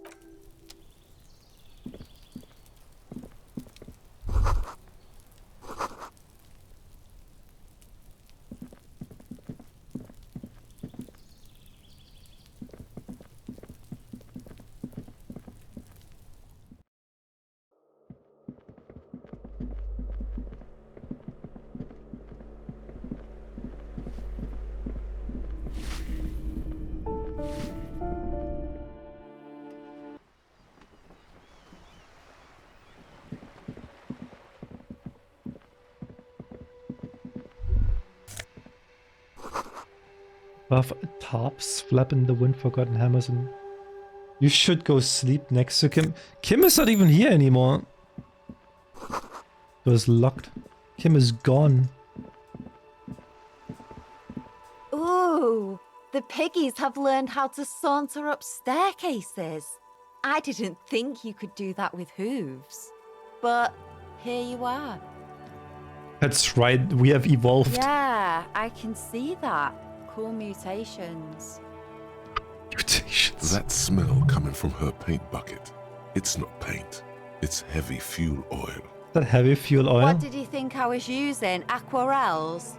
This shit is pumped out of government vehicles. She did it herself. Pumped it out. She's proud of it too. That's a pretty clever cultural commentary. You ain't seen nothing yet, piggy boo.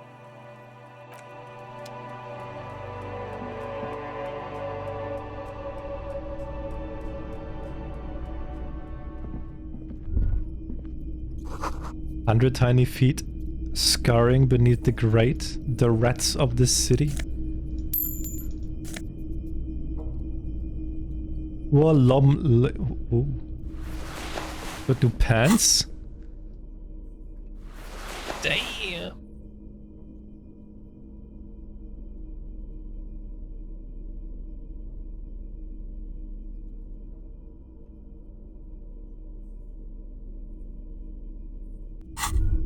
The pockets of these new jeans are perfect for sticking your hand into.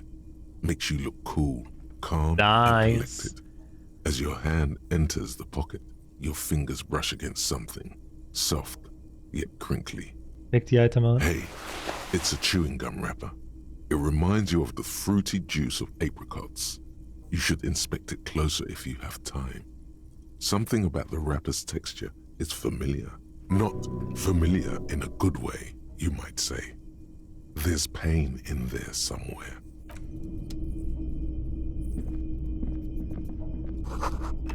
Called to last several winters. Someone's been sleeping here recently.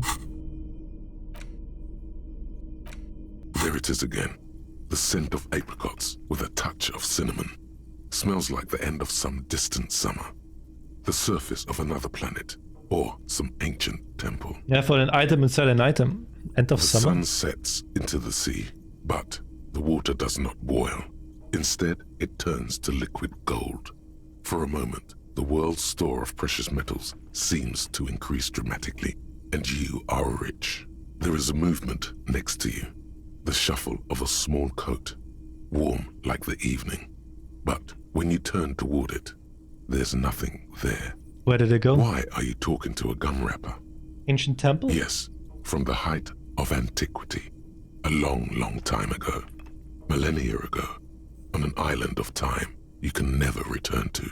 Take a deep, deep breath. Bitter, citrus, sweet. It seems to grow stronger, like a glow, with every breath you take, until a blossom of skin and flower petals erupts behind your closed eyes. Made of toffee, cream, and distance. You just had to take a dive. Feels so familiar.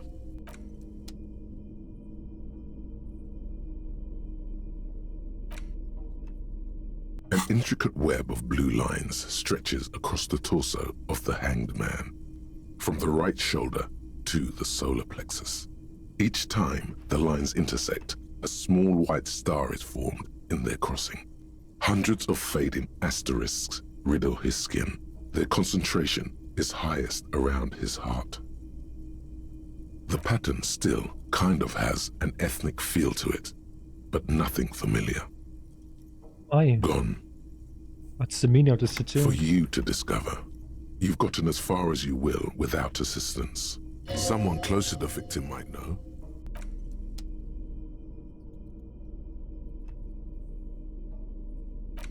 You take the legal documents out of the envelope, a 12 to 40 month construction period, and the zoning plan in the addendum. The youth center cuts into the ocean like the bow of some great modern ship.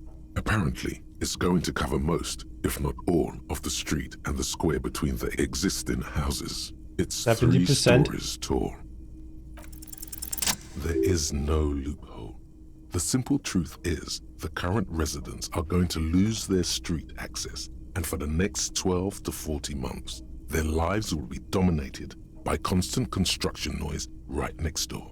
And what are the ramifications of this? Once the construction starts, it'll probably take a few months, a year maybe, for even the most stubborn occupants to get tired of living like this. After that, they'll sell their property for cheap and move out. This is terrible. Poor people. Can't they do something? Well, you could trick Everard. Get some random people to sign the document. By the time the union boss finds out, your business here will be already concluded. Ooh.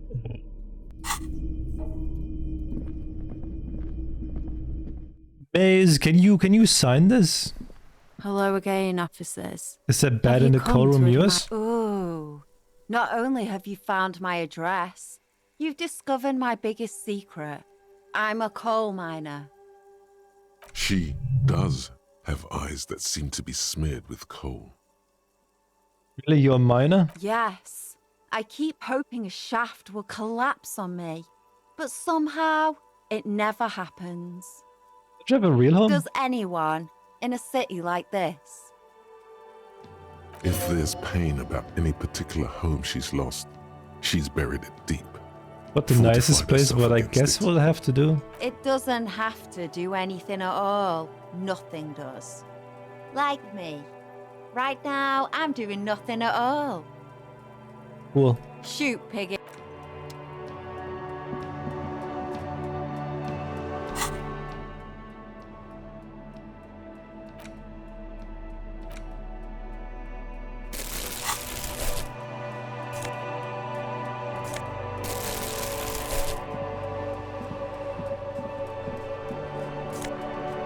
Almost forgot there's free money here.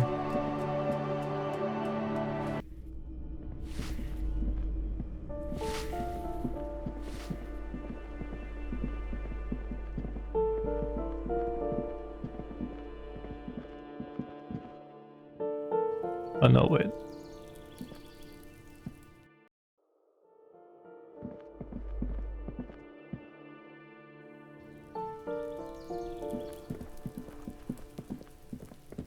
Okay, I need 2 people, like random people, to sign this envelope shit.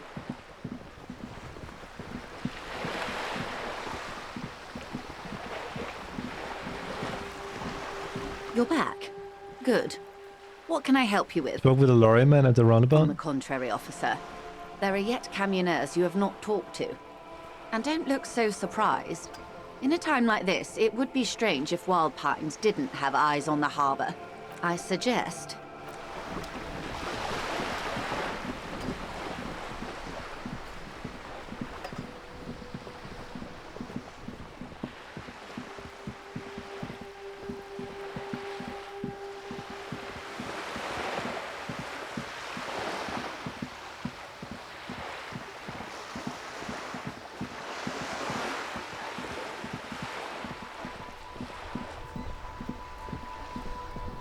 It's so late, they're all in bed.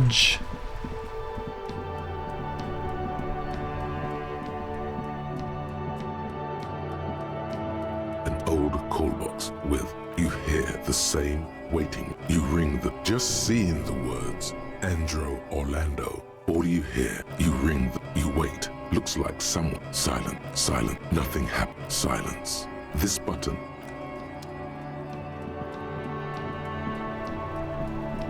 Sign the fucking envelope. Still here. Bro, what is considered a random person? You? Hello, compatriot. You're lorryman, right? To discuss? What's your stance on drugs? Drugs? They're shit, man. They're shit, I don't man. let anything pollute my body. They're shit, man. You know where that shit comes from? Sarah Miriza, Safre, Ilmara. They take the money from our local junkies here and then use it to outcompete us in the manufacturing sector. They know they can't beat us in a fair fight, so they have to get us to weaken ourselves somehow. It's racial sabotage, racial economic sabotage. There's Yorin. Take his side in this particular fight.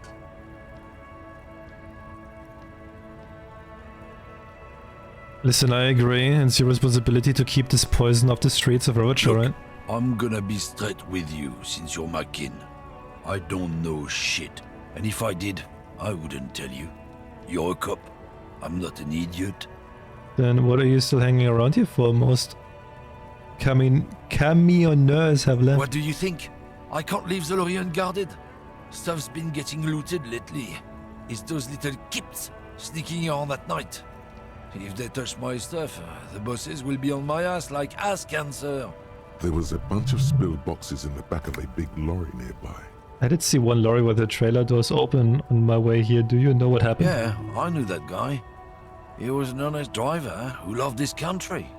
We were having a good debate about genetics at the Wheeling in Rags when some kip boys smashed his lock and took damn near everything. Lost his fucking job over it. Since he left, I haven't had anyone to talk to. Bad for him, I guess. It's a fucking travesty, is what it is. If not you, then who's running drugs through Terminal B? Isn't it obvious? Fucking Sealang, that beady-eyed South Samaran. His little side business is a scam. I wouldn't be surprised if he was peddling drugs as well. Wait, the street runner south of here, that guy's lorry driver? Of course he's a lorry driver. What? He tell you he's just some simple businessman or some shit? He's selling his employer's stuff. Yeah, in the film he's racist because it's written there, racist lorry driver. His tribe are natural liars. It's in their blood. He's your man, alright? 100%. Guess I need to pay him a visit then. So. We quickly get some money. The tear machine, your bottles clunk.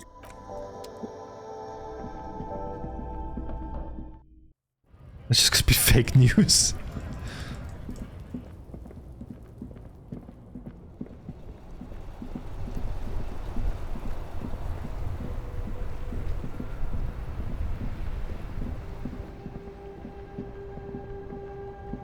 Everything's still cool here, officer. So Sealang, what's your stance on drugs? Drugs? I don't go in for that, officer. Drugs ruin lives. Unless you're into drugs, of course. In which case, drugs are excellent. Mwah! I'm super into drugs. That's very cool. A lot of the coolest detectives do drugs. Sadly, I don't have any drugs on sale. Or at my home, or on my person. Sir, it appears to be true. No drugs in sight. Not in the box of sunglasses or under the speakers. We're looking for a lorry driver who's transporting drugs out of the harbor. He or she is in this traffic jam. That's even cooler. You investigating that and all. But, I am not a lorry driver. I'm just a street vendor. I don't know anything about that. But you are a lorry man. Another driver has identified you and your lorry. Who said that? It's the fat racist, right? I bet it's him. He has an agenda against me because I'm an immigrant who works harder than he does. He's a hater. So you admit you're a lorry driver? No, I just said I work harder and he's an asshole. Okay, maybe I'm a lorry driver too. A little. But that's not the most important thing about me. That's my day job. This is my dream. Stop scrubbing. What do you know about the drug operation? Nothing. I told you. I'm not a dumb guy. I don't get involved with that crowd. Wait, what crowd? Crowd. You know, the drug crowd. He doesn't want to talk about them. He's afraid. You're wasting my time. Tell me, who the fuck is transporting the drugs here? Shush, please. There's bad people doing bad things here. That's all I know. Please, don't get me into this mess. I spent 15 years working my way up. Well, if you don't want to get into this mess, you have to give us a reason to move on. It's a she, okay? The other drivers call her the lady driver. You're better off staying away from her. The way they talk about her, she's no lady. Is the lady driver the old woman back there? Point to the pale driver, dazed out. I don't know. Maybe. If she is, I haven't gone near her. I don't get involved. I told you. It could be. She was strange. Who are these other drivers who talk? All of them. I don't know. I told you all I know. Are we cool now? He's aching to get back to his usual shtick. All this whispering is bad for business. I guess we're cool now. All right. Very cool. Let's cap this off with a purchase. Okay, where was this lady again? The lady driver? Is she over there where the crowd is? The people?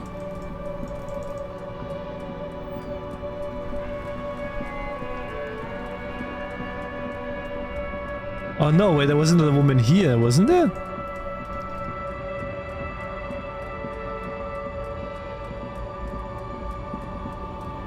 Yeah, you. The woman still has her eyes fixed on the photograph in her hands. In the background, the radio plays. Tap your fingers in front of her Where face. am I? Who are you? Like a magician recalling a subject from hypnosis, you're jolted back from The smile on her face back to has reality. disappeared, replaced by the wary aspect of a cornered beast.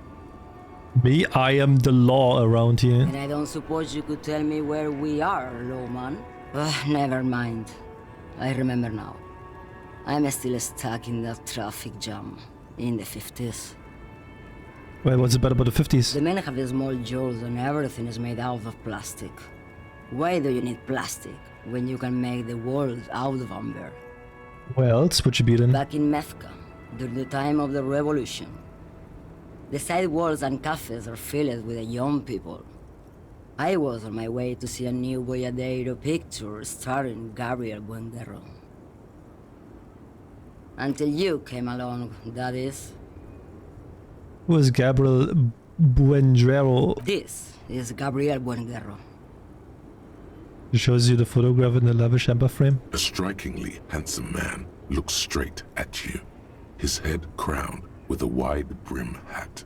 His hair is dark as an oil slick, and his jaw the most perfectly chiseled thing you've ever seen. Holy shit. This man's got a hold over her, even 50 years later.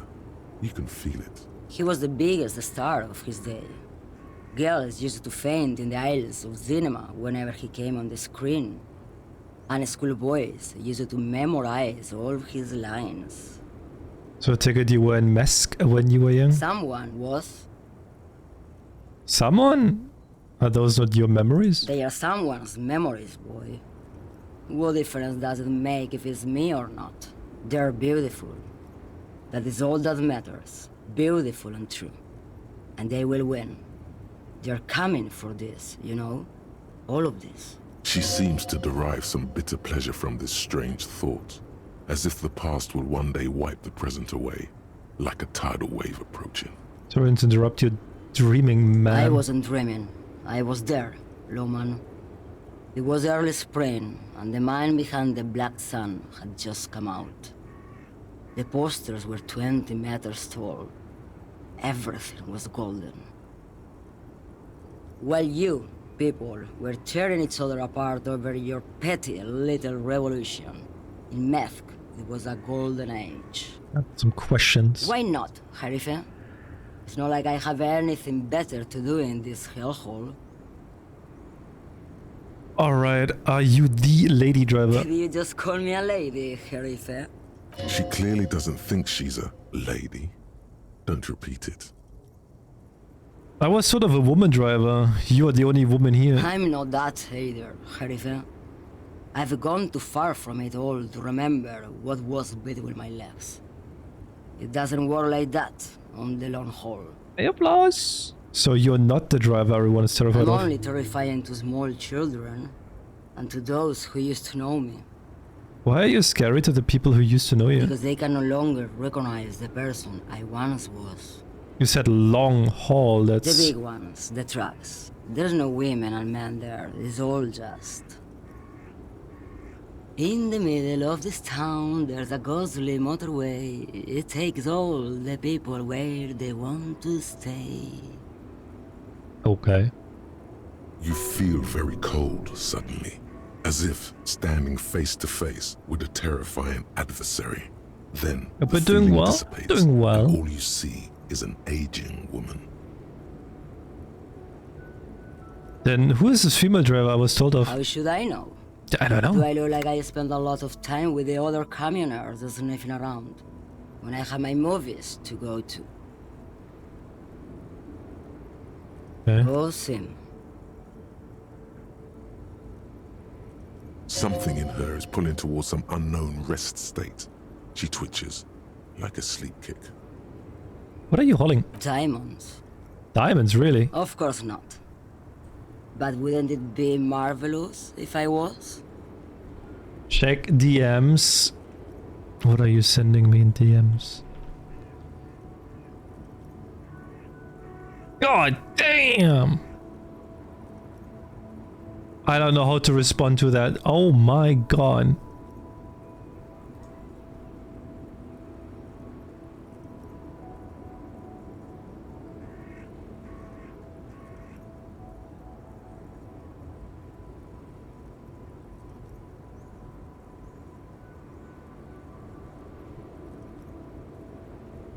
we're blocking it for? Okay, but what are you really hauling? Whatever stupid things they put in the lorry, I imagine. So you don't know what you're hauling in your own lorry? I quit concerning myself with that a long time ago. Besides, I don't drive the lorry for the cargo, if you know what I mean. She says that as if something narcotic is the real reason. Wait, you get high off driving lorry? Oh, it's so much more than a high where I go, Herife. It's low.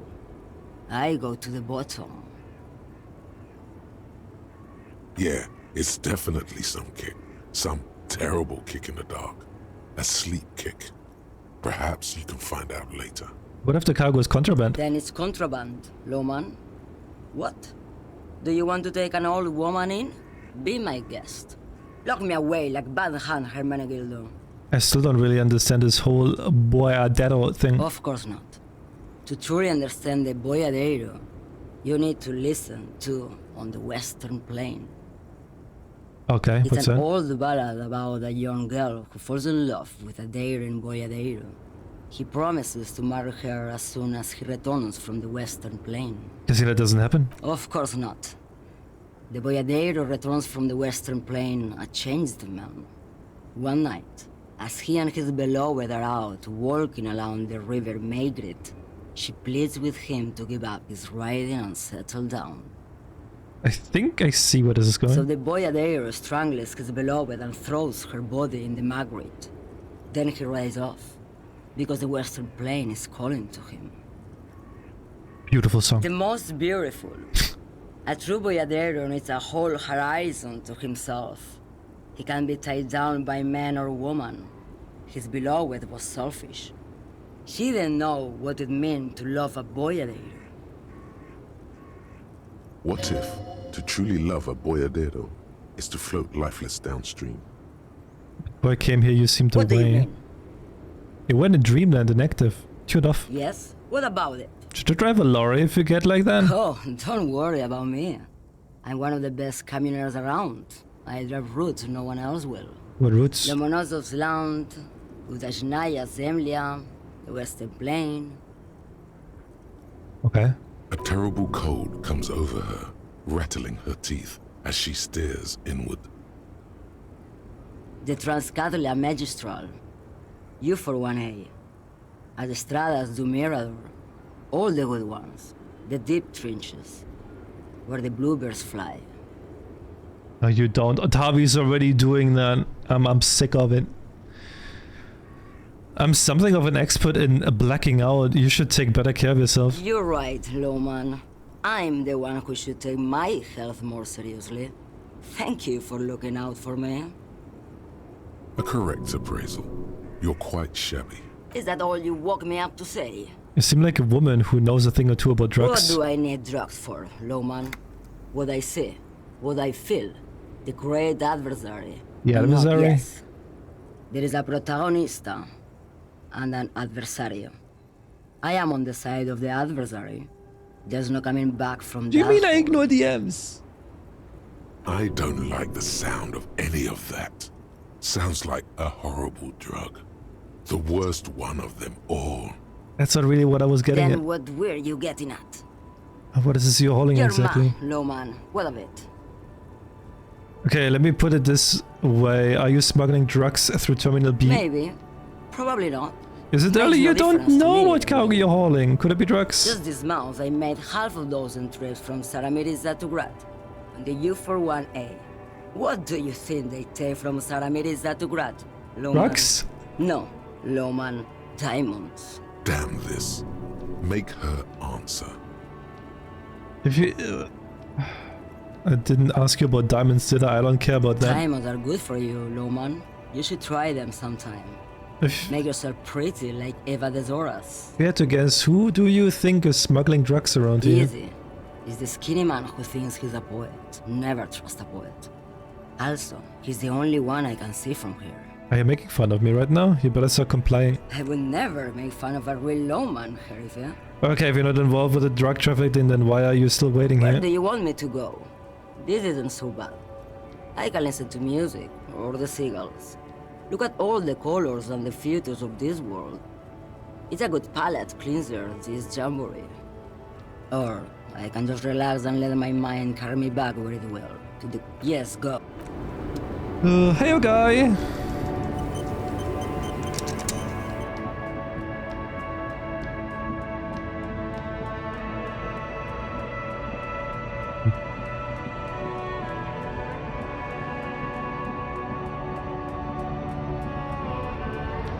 A lorry stuck in the traffic jam.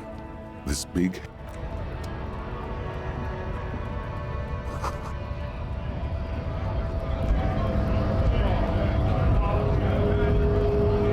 So late, people actually just went to bed here, huh?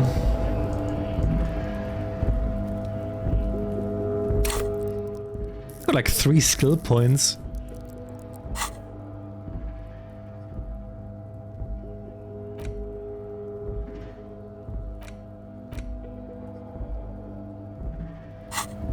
Oh.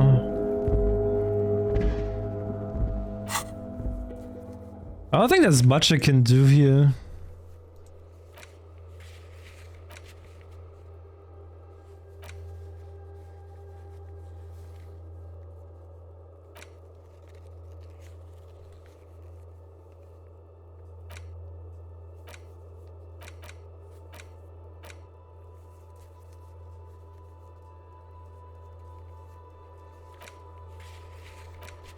I think we can step it because tomorrow in this game is Wednesday, so the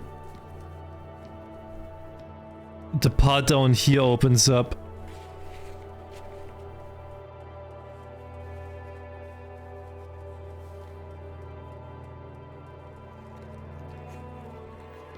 There's so much to do again.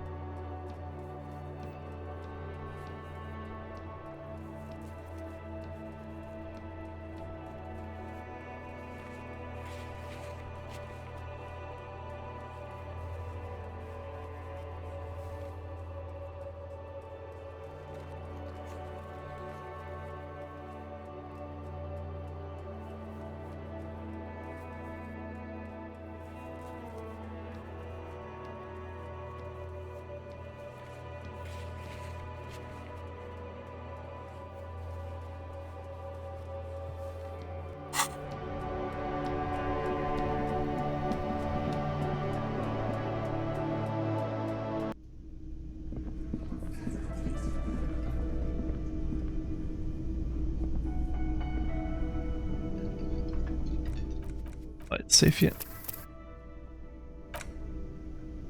We can do some more tomorrow.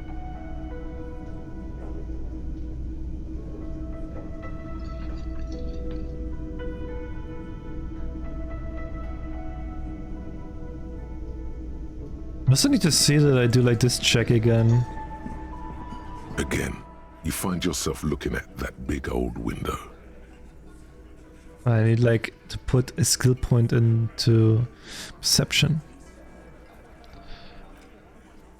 Which I guess I have to do, right?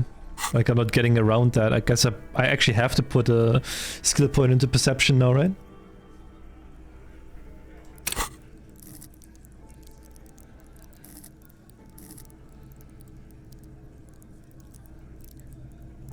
But if I ignore it, how am I won't be able to like do that thing again, right?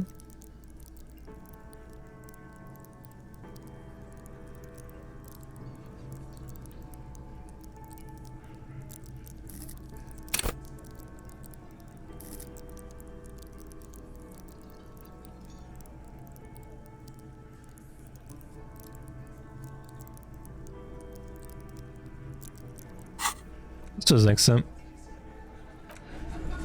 So in the end I got 3 skill points again. Maybe I should probably also like go somewhere else and not like those here. So I feel like they are pretty high already. Well, authority is super low.